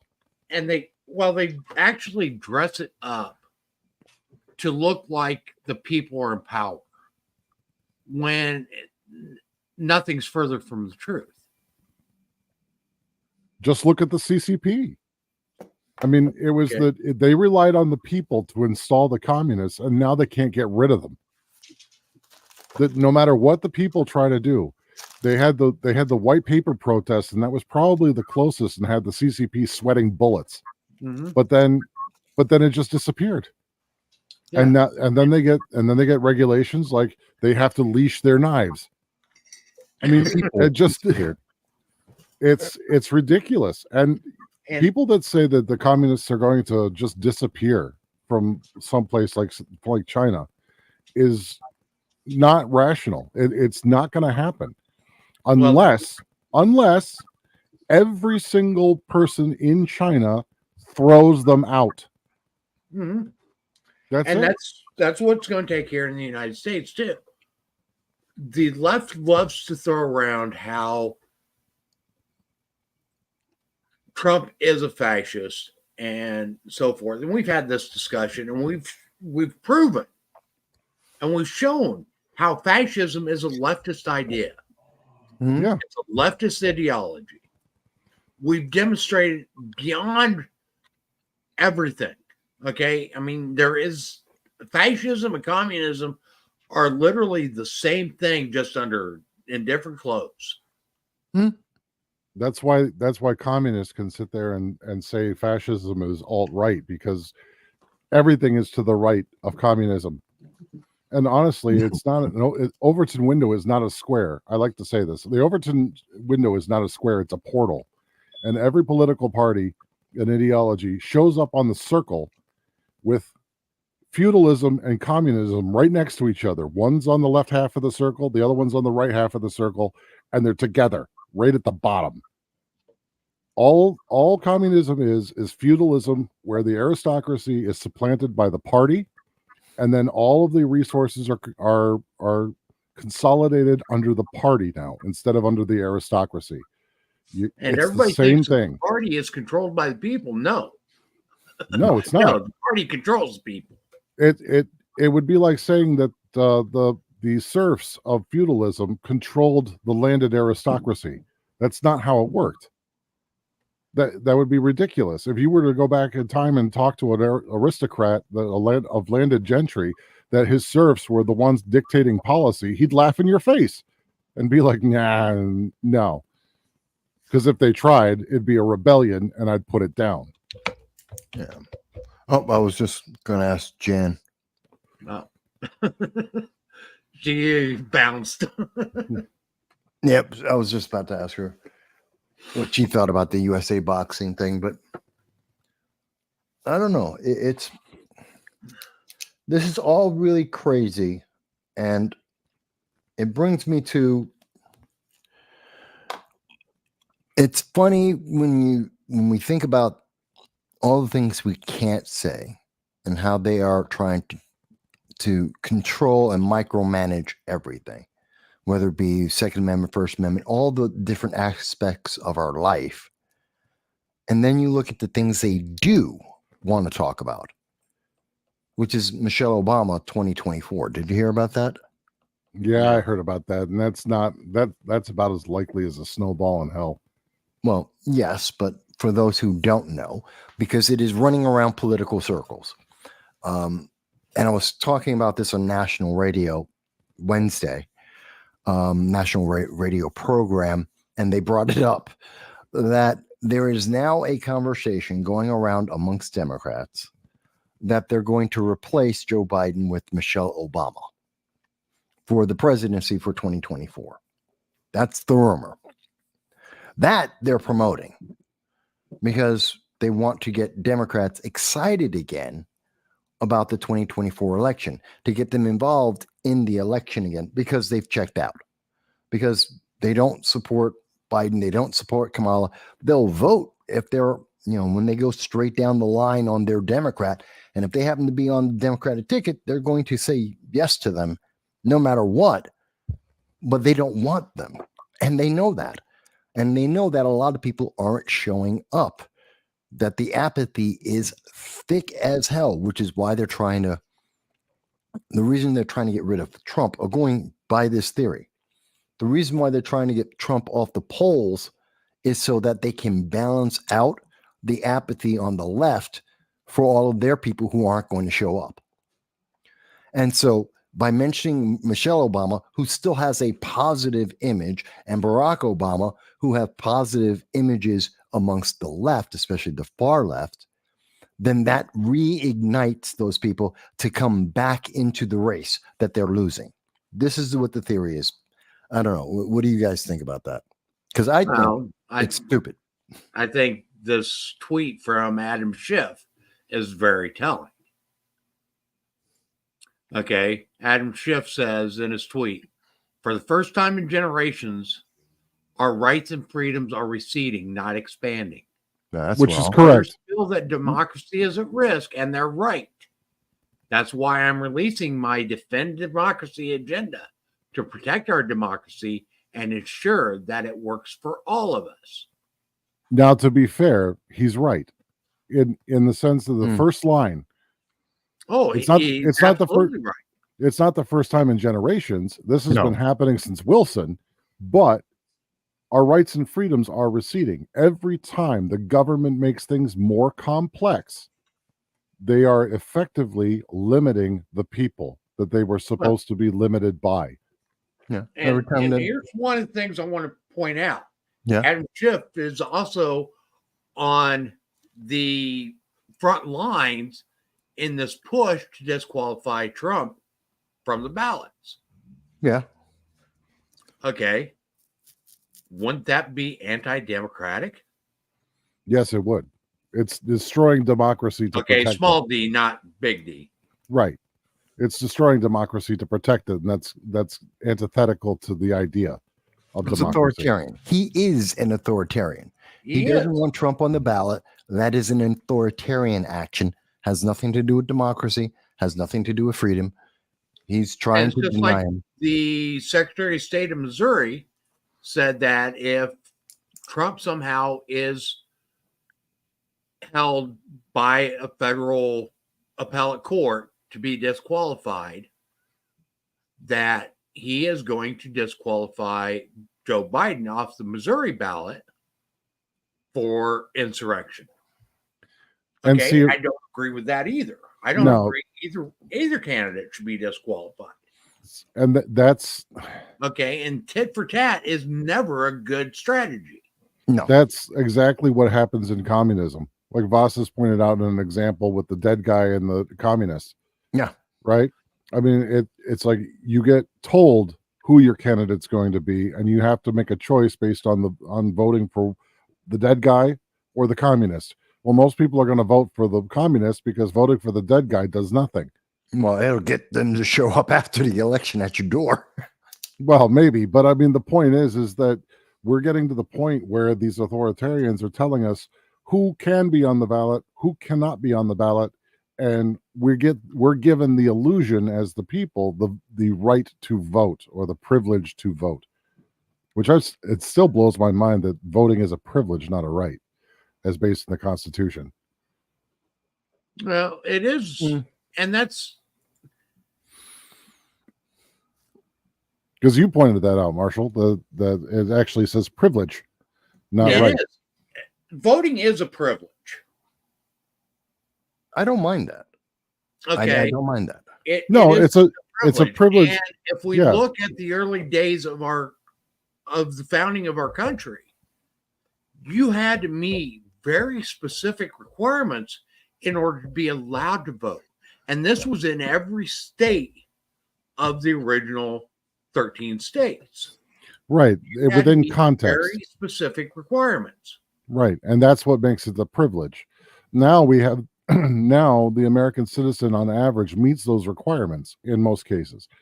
And I'm fine with that. And they changed but they also changed the requirements at a certain point, didn't they? Yes, they did. Okay, they changed it multiple times. So that change in the context of what used to define a privilege became obtainable by enough people that it was taken for granted that it's a right to do so. Yeah, and it's not. It is, voting is a privilege. Okay, and as such, voting can be taken away due to various things that disqualify you from voting, i.e., becoming a felon. Right. Okay, and that's the difference between a privilege and a right, and that's why I am in disagreement with felons that have served their sentence and have served their debt to society not being allowed to be able to protect themselves. Nah, because self-protection is a natural right. I have no problem with felons not being able to vote. Okay, voting, getting back to it. Self-protection is a right. Voting is a privilege. Okay, self-protection. Yeah, I'm with you. I mean, ultimately, the founders understood that if you were going to be a repeat violent offender, you were called by them insane.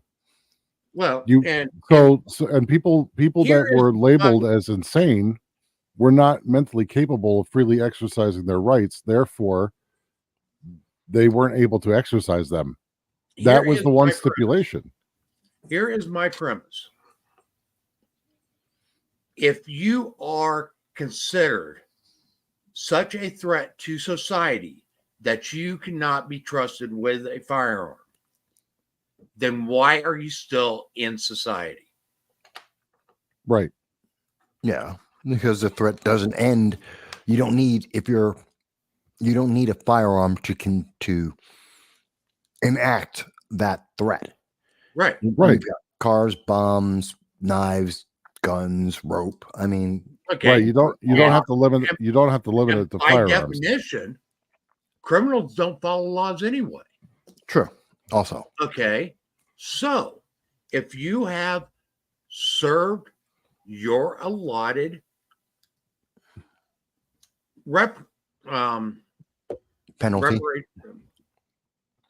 your debt to society, as adjudicated, right, through due process, your rights should be restored upon the termination of that adjudicated sentence. And if the adjudicated sentence is life in prison, then you forever don't have the reclamation of those rights and privileges. Right. Okay, regardless of whether you're paroled or on probation or any of that stuff. Okay, because if you're on parole or probation, you are still under the obligation of your sentence. Right. Yeah. Your debt to society hasn't been completed. Right. But once that debt to society has been completed and that sentence has been satisfied, then your rights, every right, should be restored. And if you are considered to be such a threat that all your rights cannot be restored, then why is that person allowed in society? We should be having a different conversation at that point. But in our society now, a society that fewer and fewer people want to defend because it is more and more authoritarian, they're willing to give anything and everything to anyone as long as they get to maintain power. And that's part of the problem, is we are really becoming a third world nation so fast in so many ways. We have degraded every aspect of our We nation. aren't even becoming, we're becoming worse than a third world nation. We are becoming a banana republic. Well, to me, that's the same thing. Banana Republic, third world nation, same thing. No, I think banana republics are worse. I think we can argue that, but I mean, to me, a great example, Haiti is a banana republic and or a third world nation. There's no difference. However you look at it, the average American citizen doesn't realize that we're descending into Mad Max. I mean, Very rapidly. if we stay on this road, and many of us can see it, many in the audience that watch this program often enough will know, we are descending into what most dystopian movies of the last 3 or 4 decades have portrayed as Mad Max. And what you're going to see is or V, the movie V, it'll look like that. Where there's a authoritarian government that holds control of a vast area, maybe not all of it, but a vast area, and it's going to turn into some sort of dystopian, nightmarish society that's going to be largely dictating and micromanaging every aspect of its citizens' lives. You're not even going to be a citizen. We can't even use that term anymore to the people that live in such a society. Okay, let me clarify. You meant V for Vendetta, not V, the movie, which is a TV series from the 1980s. Correct. Very different stories. Mm-hmm. Similar in some ways, but not. You're meaning V for Vendetta. V for Vendetta, correct. So it's every dystopian government movie that you've ever seen. 1984, Animal Farm, Minority Report. Yeah. Those are the big ones. Demolition Man. Yeah. To an extent. Well, the speech aspect of Demolition Man was pretty funny. When he's sitting there yelling at it and cursing up the computer. Yeah. So that's what we're going to see. And people may remember the movies, but they don't know what it's going to look like in reality. Some parts are going to look like that. Some parts are going to look like The Purge. 24 hours. And I'm actually waiting for that to happen. And anything is legal. Everything is legal, for 24 hours, just so that they can, control population or get all the aggression out so it doesn't get turned towards their leadership. These are things that we can kind of tongue in cheek talk about, but it's getting to the point where we won't even be able to allude to the movies like that because of online censorship. Here's what the scary part of this is. Those movies don't even really touch on what could really actually happen. True. Well, they gloss over and make it's Hollywood. It's a movie. They're glossing over the details, the fine details that really would impact everyone's life on a day-by-day basis. But we're starting to see those day-by-day minor changes to our lives that affect us so much, which is why we have so much inflation, why they're trying to tell people that you're going to eat bugs and you're going to love it. It's like, whoever said that? No, never. But I mean, that's kind of what they were doing in Soylent Green. Right. Another great movie.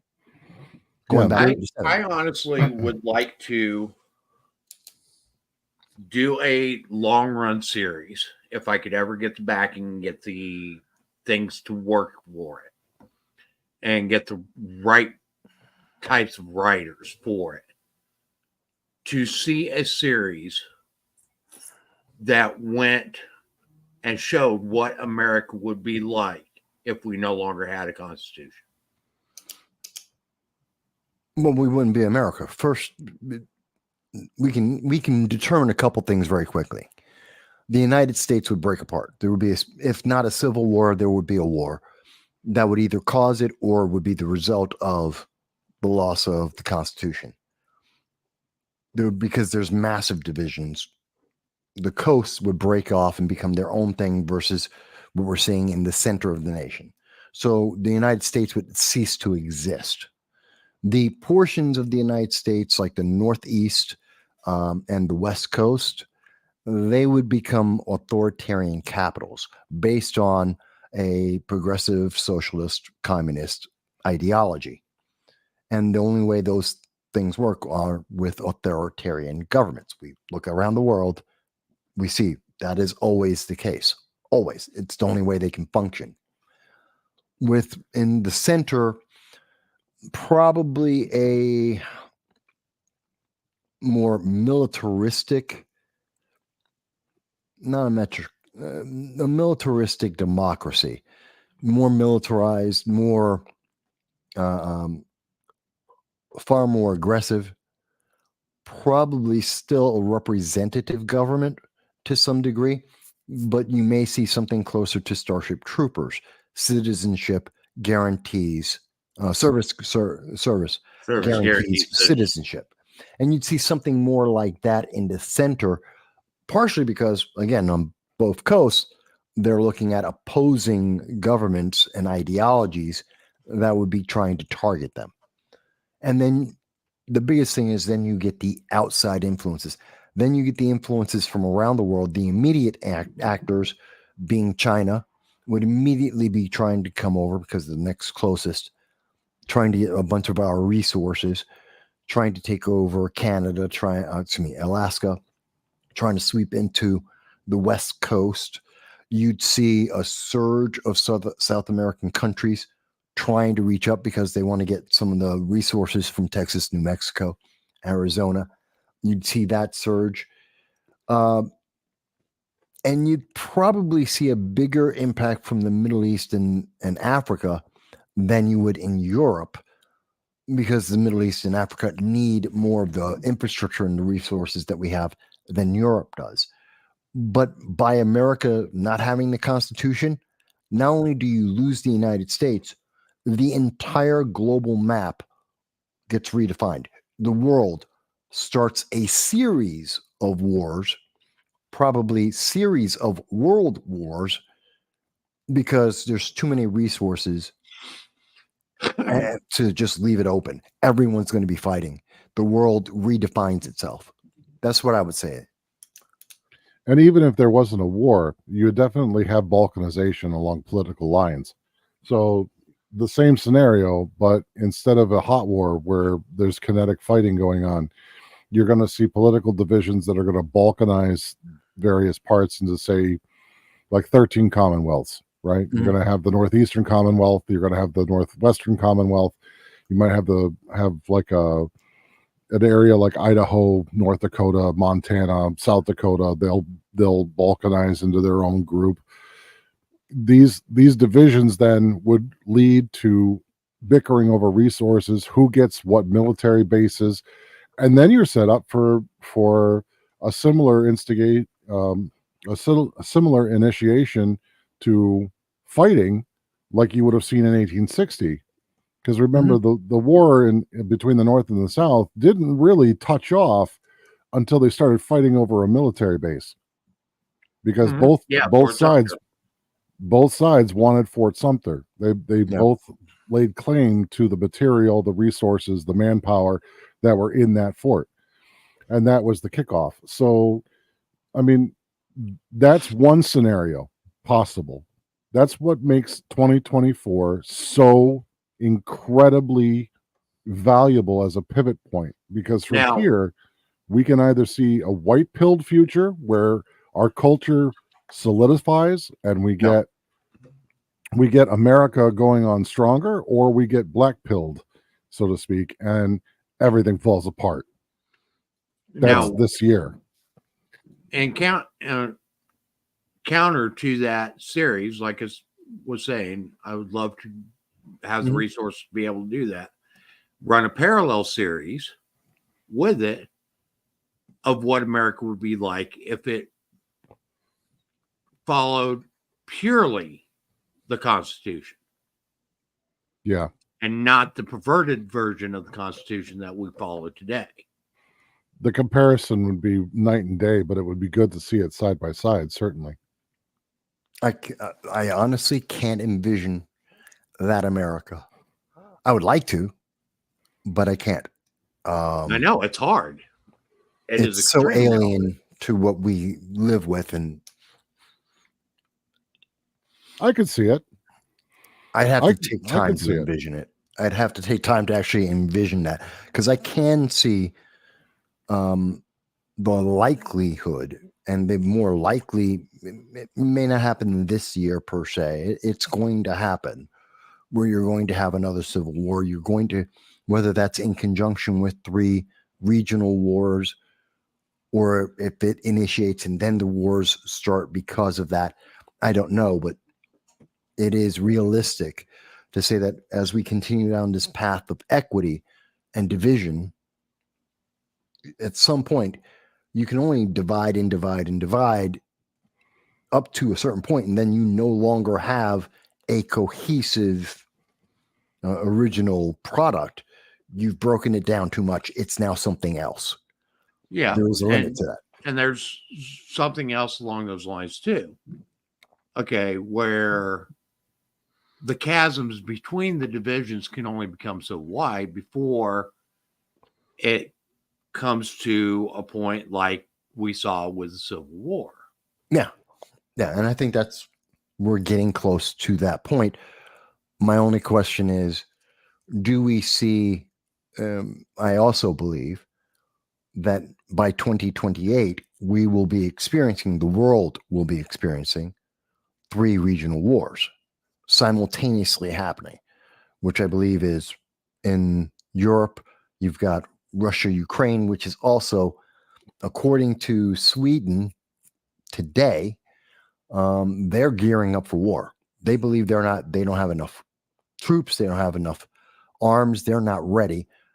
So we see the militarization in Europe. That's an interesting deal because Sweden has typically been a neutral country. Yes, and that's their problem. Okay, and they have literally stayed out of pretty much every conflict there's ever been. Yes, and that's why their generals are saying to the public, it was a public announcement that they made this, that they have to gear up and prepare for war. Right. Because they I have remember been seeing peaceful. that this week. Yeah. And it was actually quite shocking to me to see that coming from Sweden. Yeah, you would not expect that from them. And okay, because I mean, even with World War II, World War I, they weren't saying that. Yeah, I don't think Sweden's been in a major conflict since what, the 100 Years' War? It's been at least 150 years. So that gives you some context of how long. And they're now saying, get ready for war. We don't have enough of a military. We don't have enough defenses. And they have to now gear up.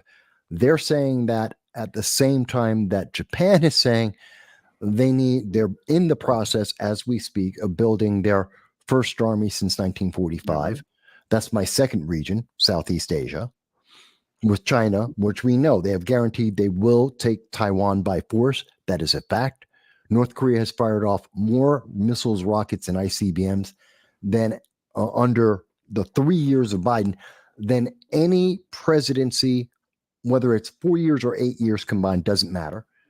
And they're now saying they just fired off a bunch of artillery shells, again saying that they're more than willing and ready to go back to war with South Korea and their neighbors. So you've got Southeast Asia, which is militarizing. That's 2028. You're looking at Europe, Russia. That could be ongoing and continuing through 2028. And then you have the Middle East, which is always a powder keg, but look at the escalation we see right now. Hezbollah, I Houthis. think you got one more regional area war that we're going to see. What, Africa? South America. Cartels. Yeah, I'd agree with that. I don't know. I don't know if. I don't think of I them. think you're going to start seeing the cartels pushing a lot harder against governments, and I think that's going to escalate into a war also. Well, yeah, go ahead. Go ahead. I was going to say, not to mention the fact that you saw the upheaval in Argentina with Javier Milei. Mm-hmm. I mean, the authoritarians cannot let Argentina be a case study in what happens when you free a society. Well, no, he's going to fail no matter what, because the rest of the major powers despise him. Literally, they despise him. He's a libertarian. He's the worst of every world that the major mainstream first and second world nations look at. He has to fail. So they're going to kill him in every deal possible. I feel bad for the guy. I feel bad for Argentina. But I think that South America, even Africa, they're kind of like the Middle East, that there's constantly always been and continuing to be conflicts within their nations because they never built up their infrastructures, their political infrastructure, as well as their societal, their actual physical infrastructure. So they lag behind, and that's why they're constantly in conflict. And I think as everyone else is in conflict, their conflicts in those regions would just escalate. But I don't count them as separate because they've never unified enough to create a what's a focal point. Like China has a focal point. That's Taiwan, communism, Southeast Asia Sea. You've got Russia, focal point. They want the food and uranium of Ukraine. They want to take back everything that the old Soviet Union had. They want their glory back. They want the land back. And they want to take Europe finally. That's a focal point. You've got the Middle East. Iran has a focus. They hate the Saudi Arabia. They want everyone to believe what the Ayatollah believes. And if you don't kill them, they want to take over the entire Middle East. They want the oil. They have nukes.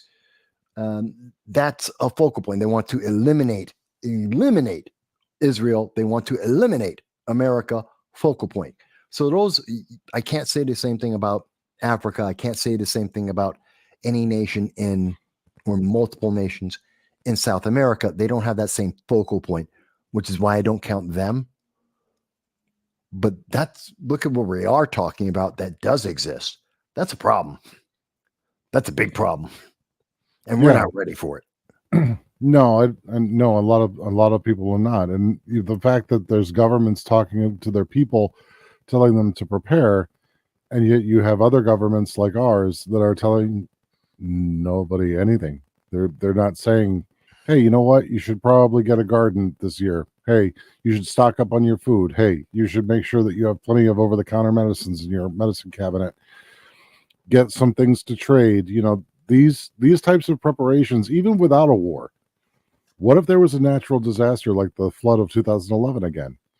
That really showed us what happens when infrastructure goes down. People were showing up in droves to wherever the resources were. You had people that were cooking outside. Well, that comes with its own problems. Where are you going to find dry wood? Where are you going to find fuel to be able to cook your food? How are you going to preserve your food if there's no electricity?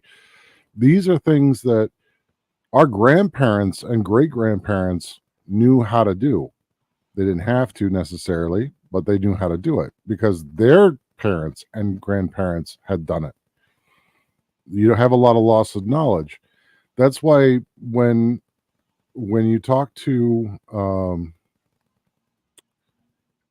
when you talk to people about learning the old ways and they kind of poo-poo you, it just means that they've lost sight of what possibly could happen that would actually put you in a position where you have to not just live to thrive, but you might have to live to survive, which is why we need the education. Knowledge is truly power when you have the ability to improve yourself, get the skills you need, and live properly.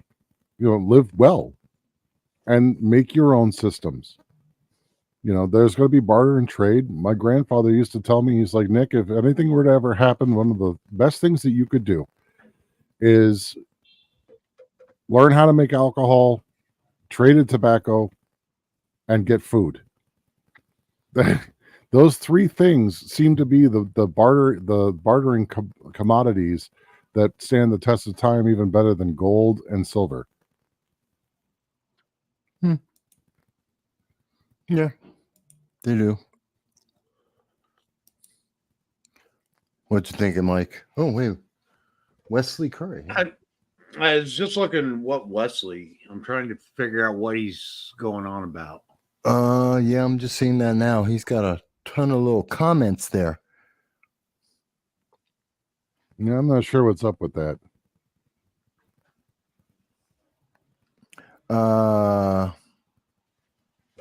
Okay. Yeah. Oh, I see. Yeah. So from when you're talking about the end times, which Wesley Curry here is alluding to in the comments on YouTube. Yeah. You're talking about how the government's going to mark you. It's already happened. Look at what the systems that they placed in China, right? The social credit systems, they require you to carry a phone everywhere with you. In fact, they've gotten to the point where it's almost illegal to trade in fiat currency. It won't matter how much money you have in the bank because all that money is going to be controlled by the government. You won't be able to trade. You won't be able to do any kind of mercantile business without trading in government money that they are going to absolutely control from a centralized banking system. Yeah, I don't think that's exactly where Wesley's going with it, but that's however, that's fine. Go ahead. However, no matter what government tries to do, there will always be markets available where people will be able to go get things. History has shown us that when things become restricted to the point where there's a choke point, then the black market thrives. And so people will go outside the system as much as possible to be able to trade with each other. You can't fully regulate trade to the point where nobody is able to not get the things that they absolutely need. And that's the downfall of you all nothing and love it mentality that is kind of the path that some agencies would like us to go down. They want to tie everything that you get based upon what your social score is. Okay. And I'm not going to use it as a social credit score. A social score is. And that social score is going to be based upon your governance, your environmentalism, your social footprint, and whatever other factors they deem necessary.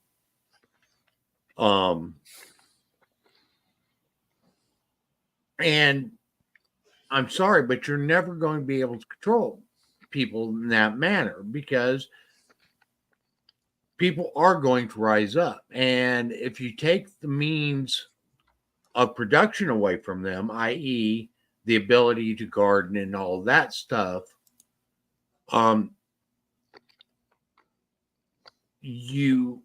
that's the only way you're going to be able to do it. And I think that's one of the reasons why they are pushing for these 15-minute cities and stuff like that, is to make it so it's impossible for you to be self-sustaining, so to speak, and to be able to get the resources that you could use to barter for other resources that you would need. They would get to the point where the only resources that you would have is what your skills are. And they can control those skills based on how they educate you, how they teach you. True. And then also how you would work. So like if you went to say you went to somebody and you were going to do a job, they'd ask you, are you certified by this such and such an agency to work in this particular space? Well, no. Well, then we can't hire you. Right. Yeah. Right. Regardless what your skills are, okay, if you don't hold such and such credentials from the government, you're not allowed to do that. So I mean, okay, ultimately, we are starting to see that in a lot of areas. Okay, licensed electricians, licensed plumbers, licensed alarm installation technicians, etc.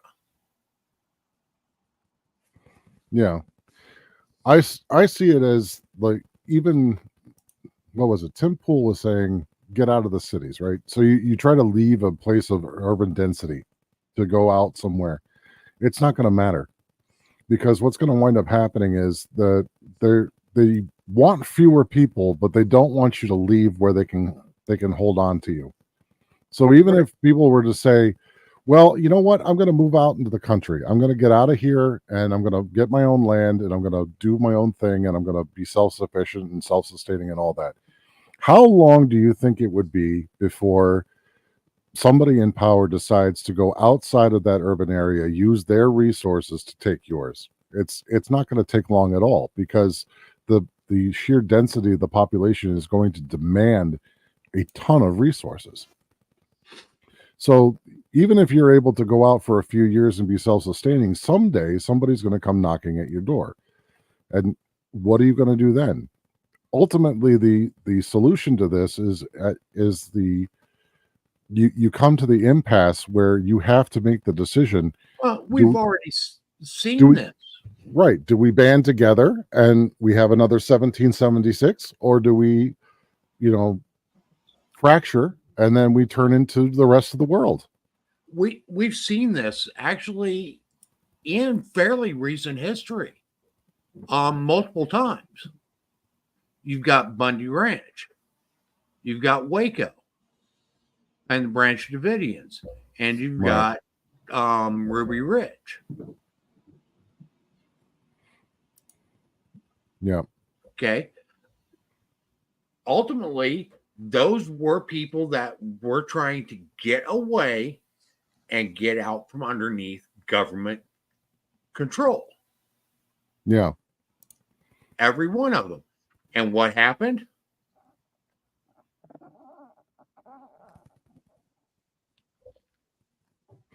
Yeah, and then the only real successful one was the Bundy Ranch, and look what they went through. They're still going through it. Yeah. Are they? I didn't realize that was still ongoing. I thought that had finally been resolved. It's still ongoing. Okay. They have been exonerated in several ways, but there's a lot that was that's still ongoing with them. Okay, there's still a lot of legal challenges being thrown around from both sides. Yeah. Well, and I believe this, that if we want any semblance of America to survive, it's channels like this one, the Liberty First Foundation, and people like us, like you, Marshall, Voss, where we have to have these discussions. And even though they may be a bit long-winded, we need to make sure that people remember ultimately that the most important thing that you have is knowledge.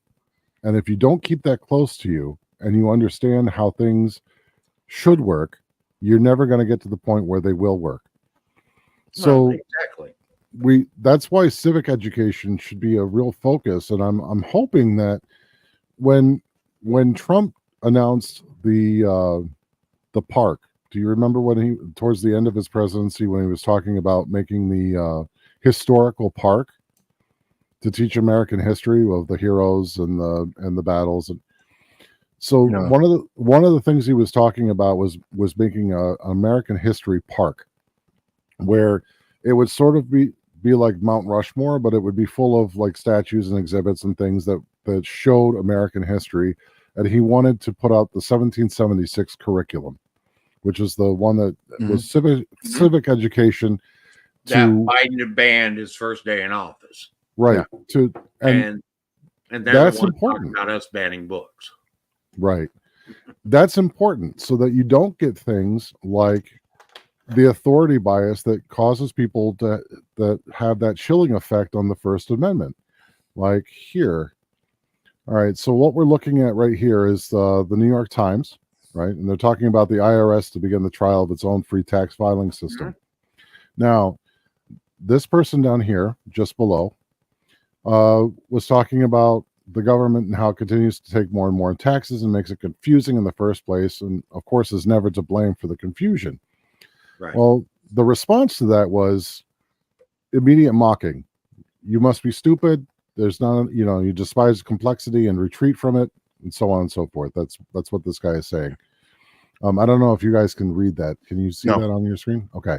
Let me read it to you. So this person here says, you despise complexity and retreat into the comforting arms of black and white monolithic thinking. You're constantly fearful of being naive because you have an absurdly inconsistent and weak value structure. To counter this, you ignore anything that might challenge you. And I responded, the only complexity to governance is when the focus of purpose of government is moved from securing the free exercise of inalienable rights to rulership over a populace. Complexity is added to ensure compliance to authoritarianism, liberty first.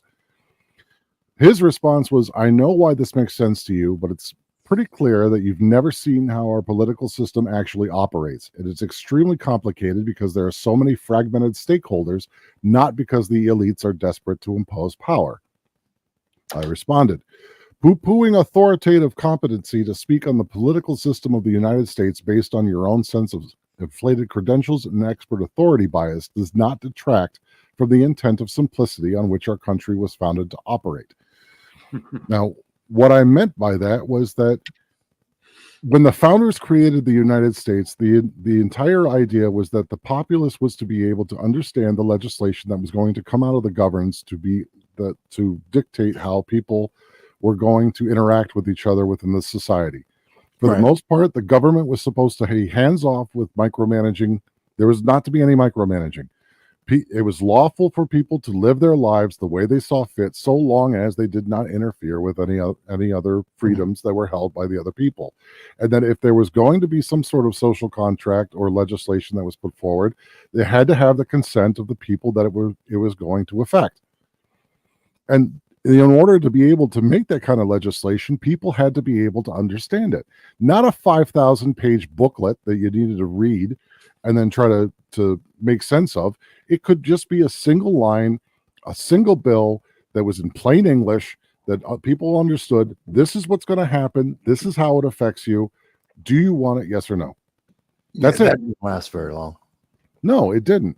They added layers of complexity to it, and the more the government realized that this was an excellent career opportunity that they could make money at, the less it was a government by the people, for the people, and it was more government for the politicians, by the politicians. Yeah. Well, and the original intent for all legislation was to be written in such a manner that everyone could understand what that law entailed. Okay. You didn't need to have a criminal law degree in order to understand that such a thing was illegal. You didn't have to have a constitutional law degree in order to understand whether or not a law was constitutional or not. Okay. The Constitution was written in a manner that everybody could understand it. Right. Okay. With a very rudimentary education. Okay. If you could read and write. And even then, you could understand if somebody read it to you, even if you couldn't read and write.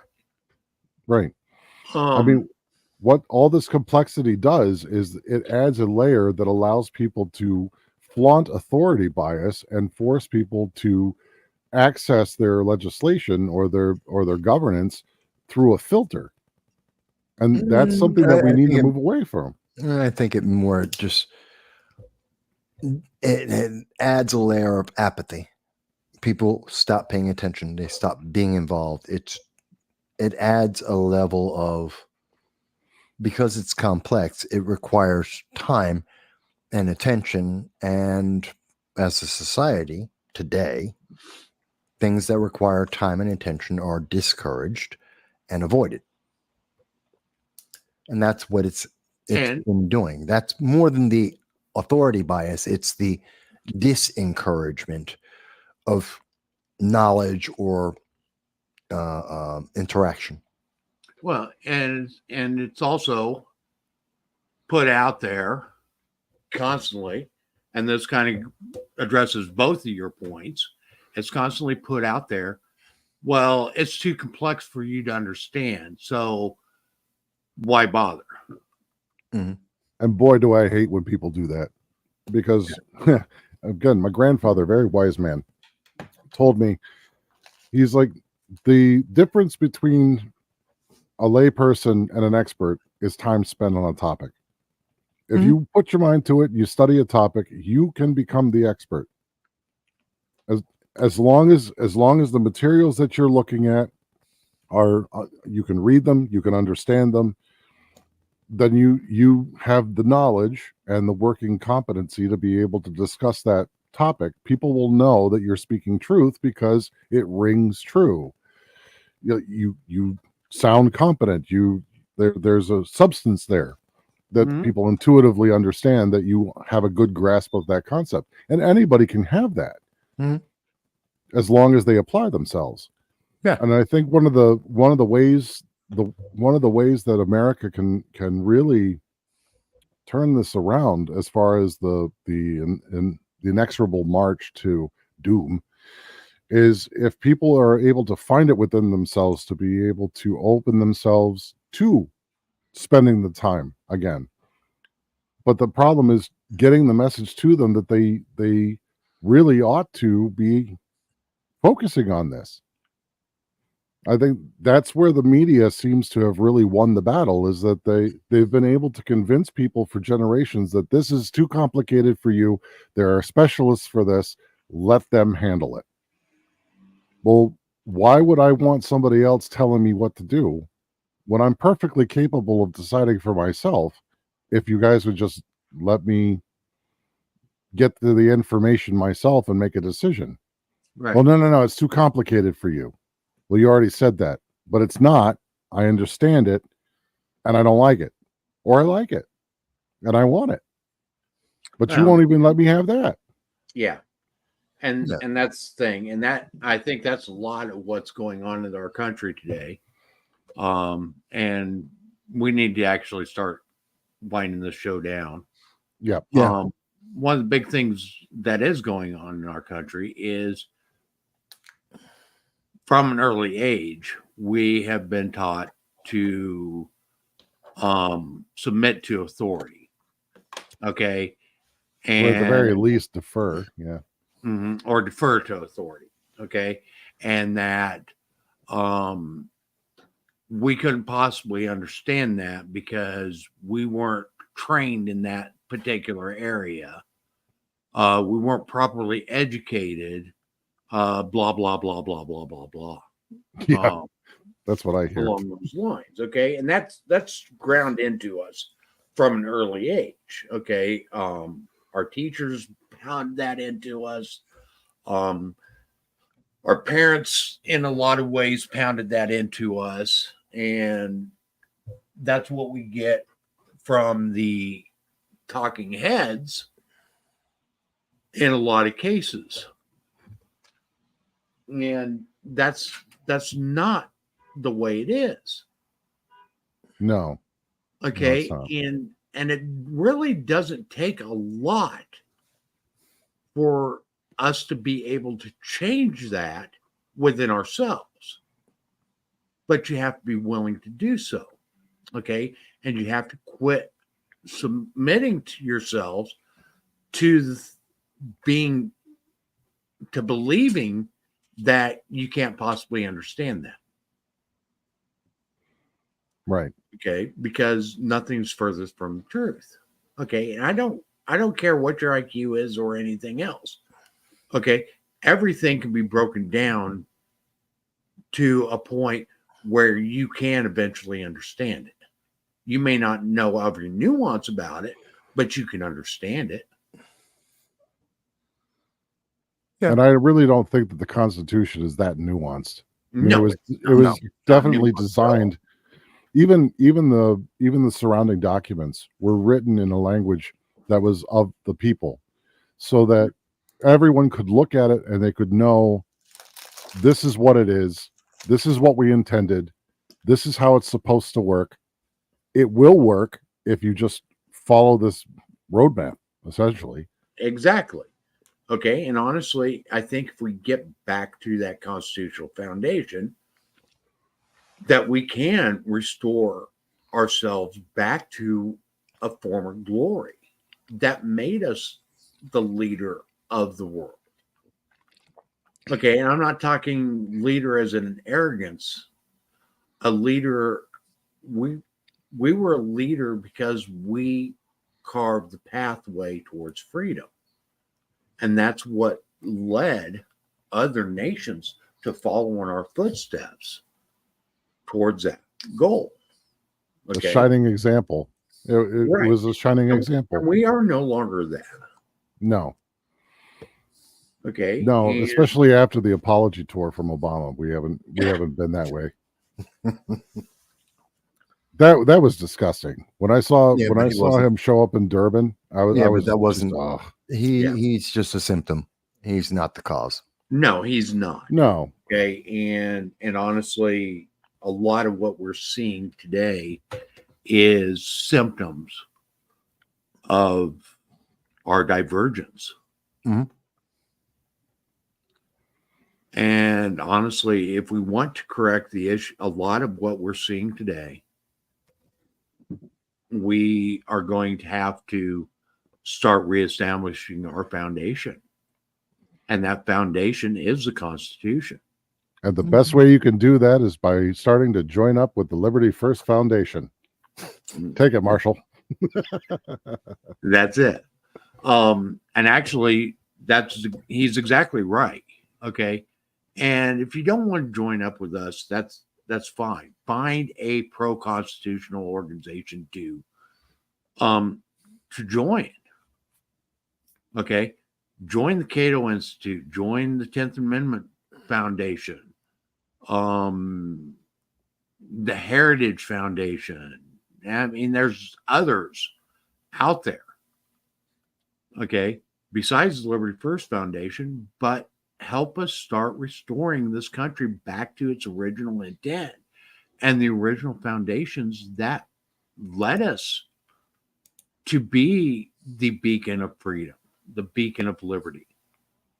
And if you want to know more and you want to go in depth, I would actually recommend going to Hillsdale College's website. Yes. They have an excellent constitutional program there that is free to the public. Yes. And you can work on the materials at your own pace. And you go through, and they do a very good job of explaining what the original intent of the Constitution was and how you, as an American citizen, have the duty to be involved with your political system and governance. It's not just a matter of I'm an American, so everything's hunky-dory. You have to be involved, or else it doesn't work. And that, at the end of the day, that is really what our civic and societal responsibility is to be involved in our own governance. Okay, because as I've said on here many times, you can't have a government of the people, by the people, and for the people if the people refuse to be involved. I think culture plays a really big role in that too, because culture, if you create the culture that people find entertaining, they find it educational, and they're able to relate to it, then you'll be able to cut through the apathy that has come from the complexity of modern government, and you're able to start the road back to an originalist interpretation of the Constitution. Right. But you have the way one person put it was, you have to make it cool. So because people will respond positively to something that they find intriguing. If it's just ho-hum history where you're just being hammered a bunch of dates and a bunch of famous people, and they're supposed to somehow relate to that, they tune out. They become apathetic. Right. If you make it cool, we were the rebellion, and now we're no longer the rebellion, but we're America, and this is why, and it's cool. People are more receptive to that, and that's part of the duty of culture. We used to have that. There have been a few attempts to make it cool. I'm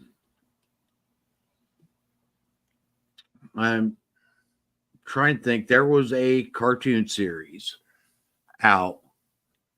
It was basically a couple teenage boy and teenage girl that would go back through history. And Mr. Peabody? no. I'm Sherman. I'll have to see if I can find that series again. Yeah, because I don't know it. But they would go through history and show basically how the Constitution was founded, what happened at various points through history. Okay, basically the early founding of our country. Then Still you had sounds like Schoolhouse Mr. Rock. Peabody. I would love to have Schoolhouse Rock go about again. You can't do bill here. you can't do Schoolhouse Rock anymore. It's not considered educational. Okay, I mean Schoolhouse Rock was great. It was. They don't consider that educational anymore. What was that show with the guy from Evil Dead? The guy that was I'm Not Ash. Shoot, Jack something or other. He was a revolutionary spy that traveled around and did stuff with. They did series based on things like the Boston Massacre and whatever. But he was supposed to be like a double agent where he was working for America, but he was all over the place. I'll have to look it up. But it was the same guy that played Ash from Evil Dead. I don't know. He used Briscoe in Briscoe County. I know that. But no, I don't know that show. Jack of all trades. That's what it is. Okay. That didn't last long because I don't even remember that. Don't remember that series. And I think what the Tuttle twins are trying to do is great.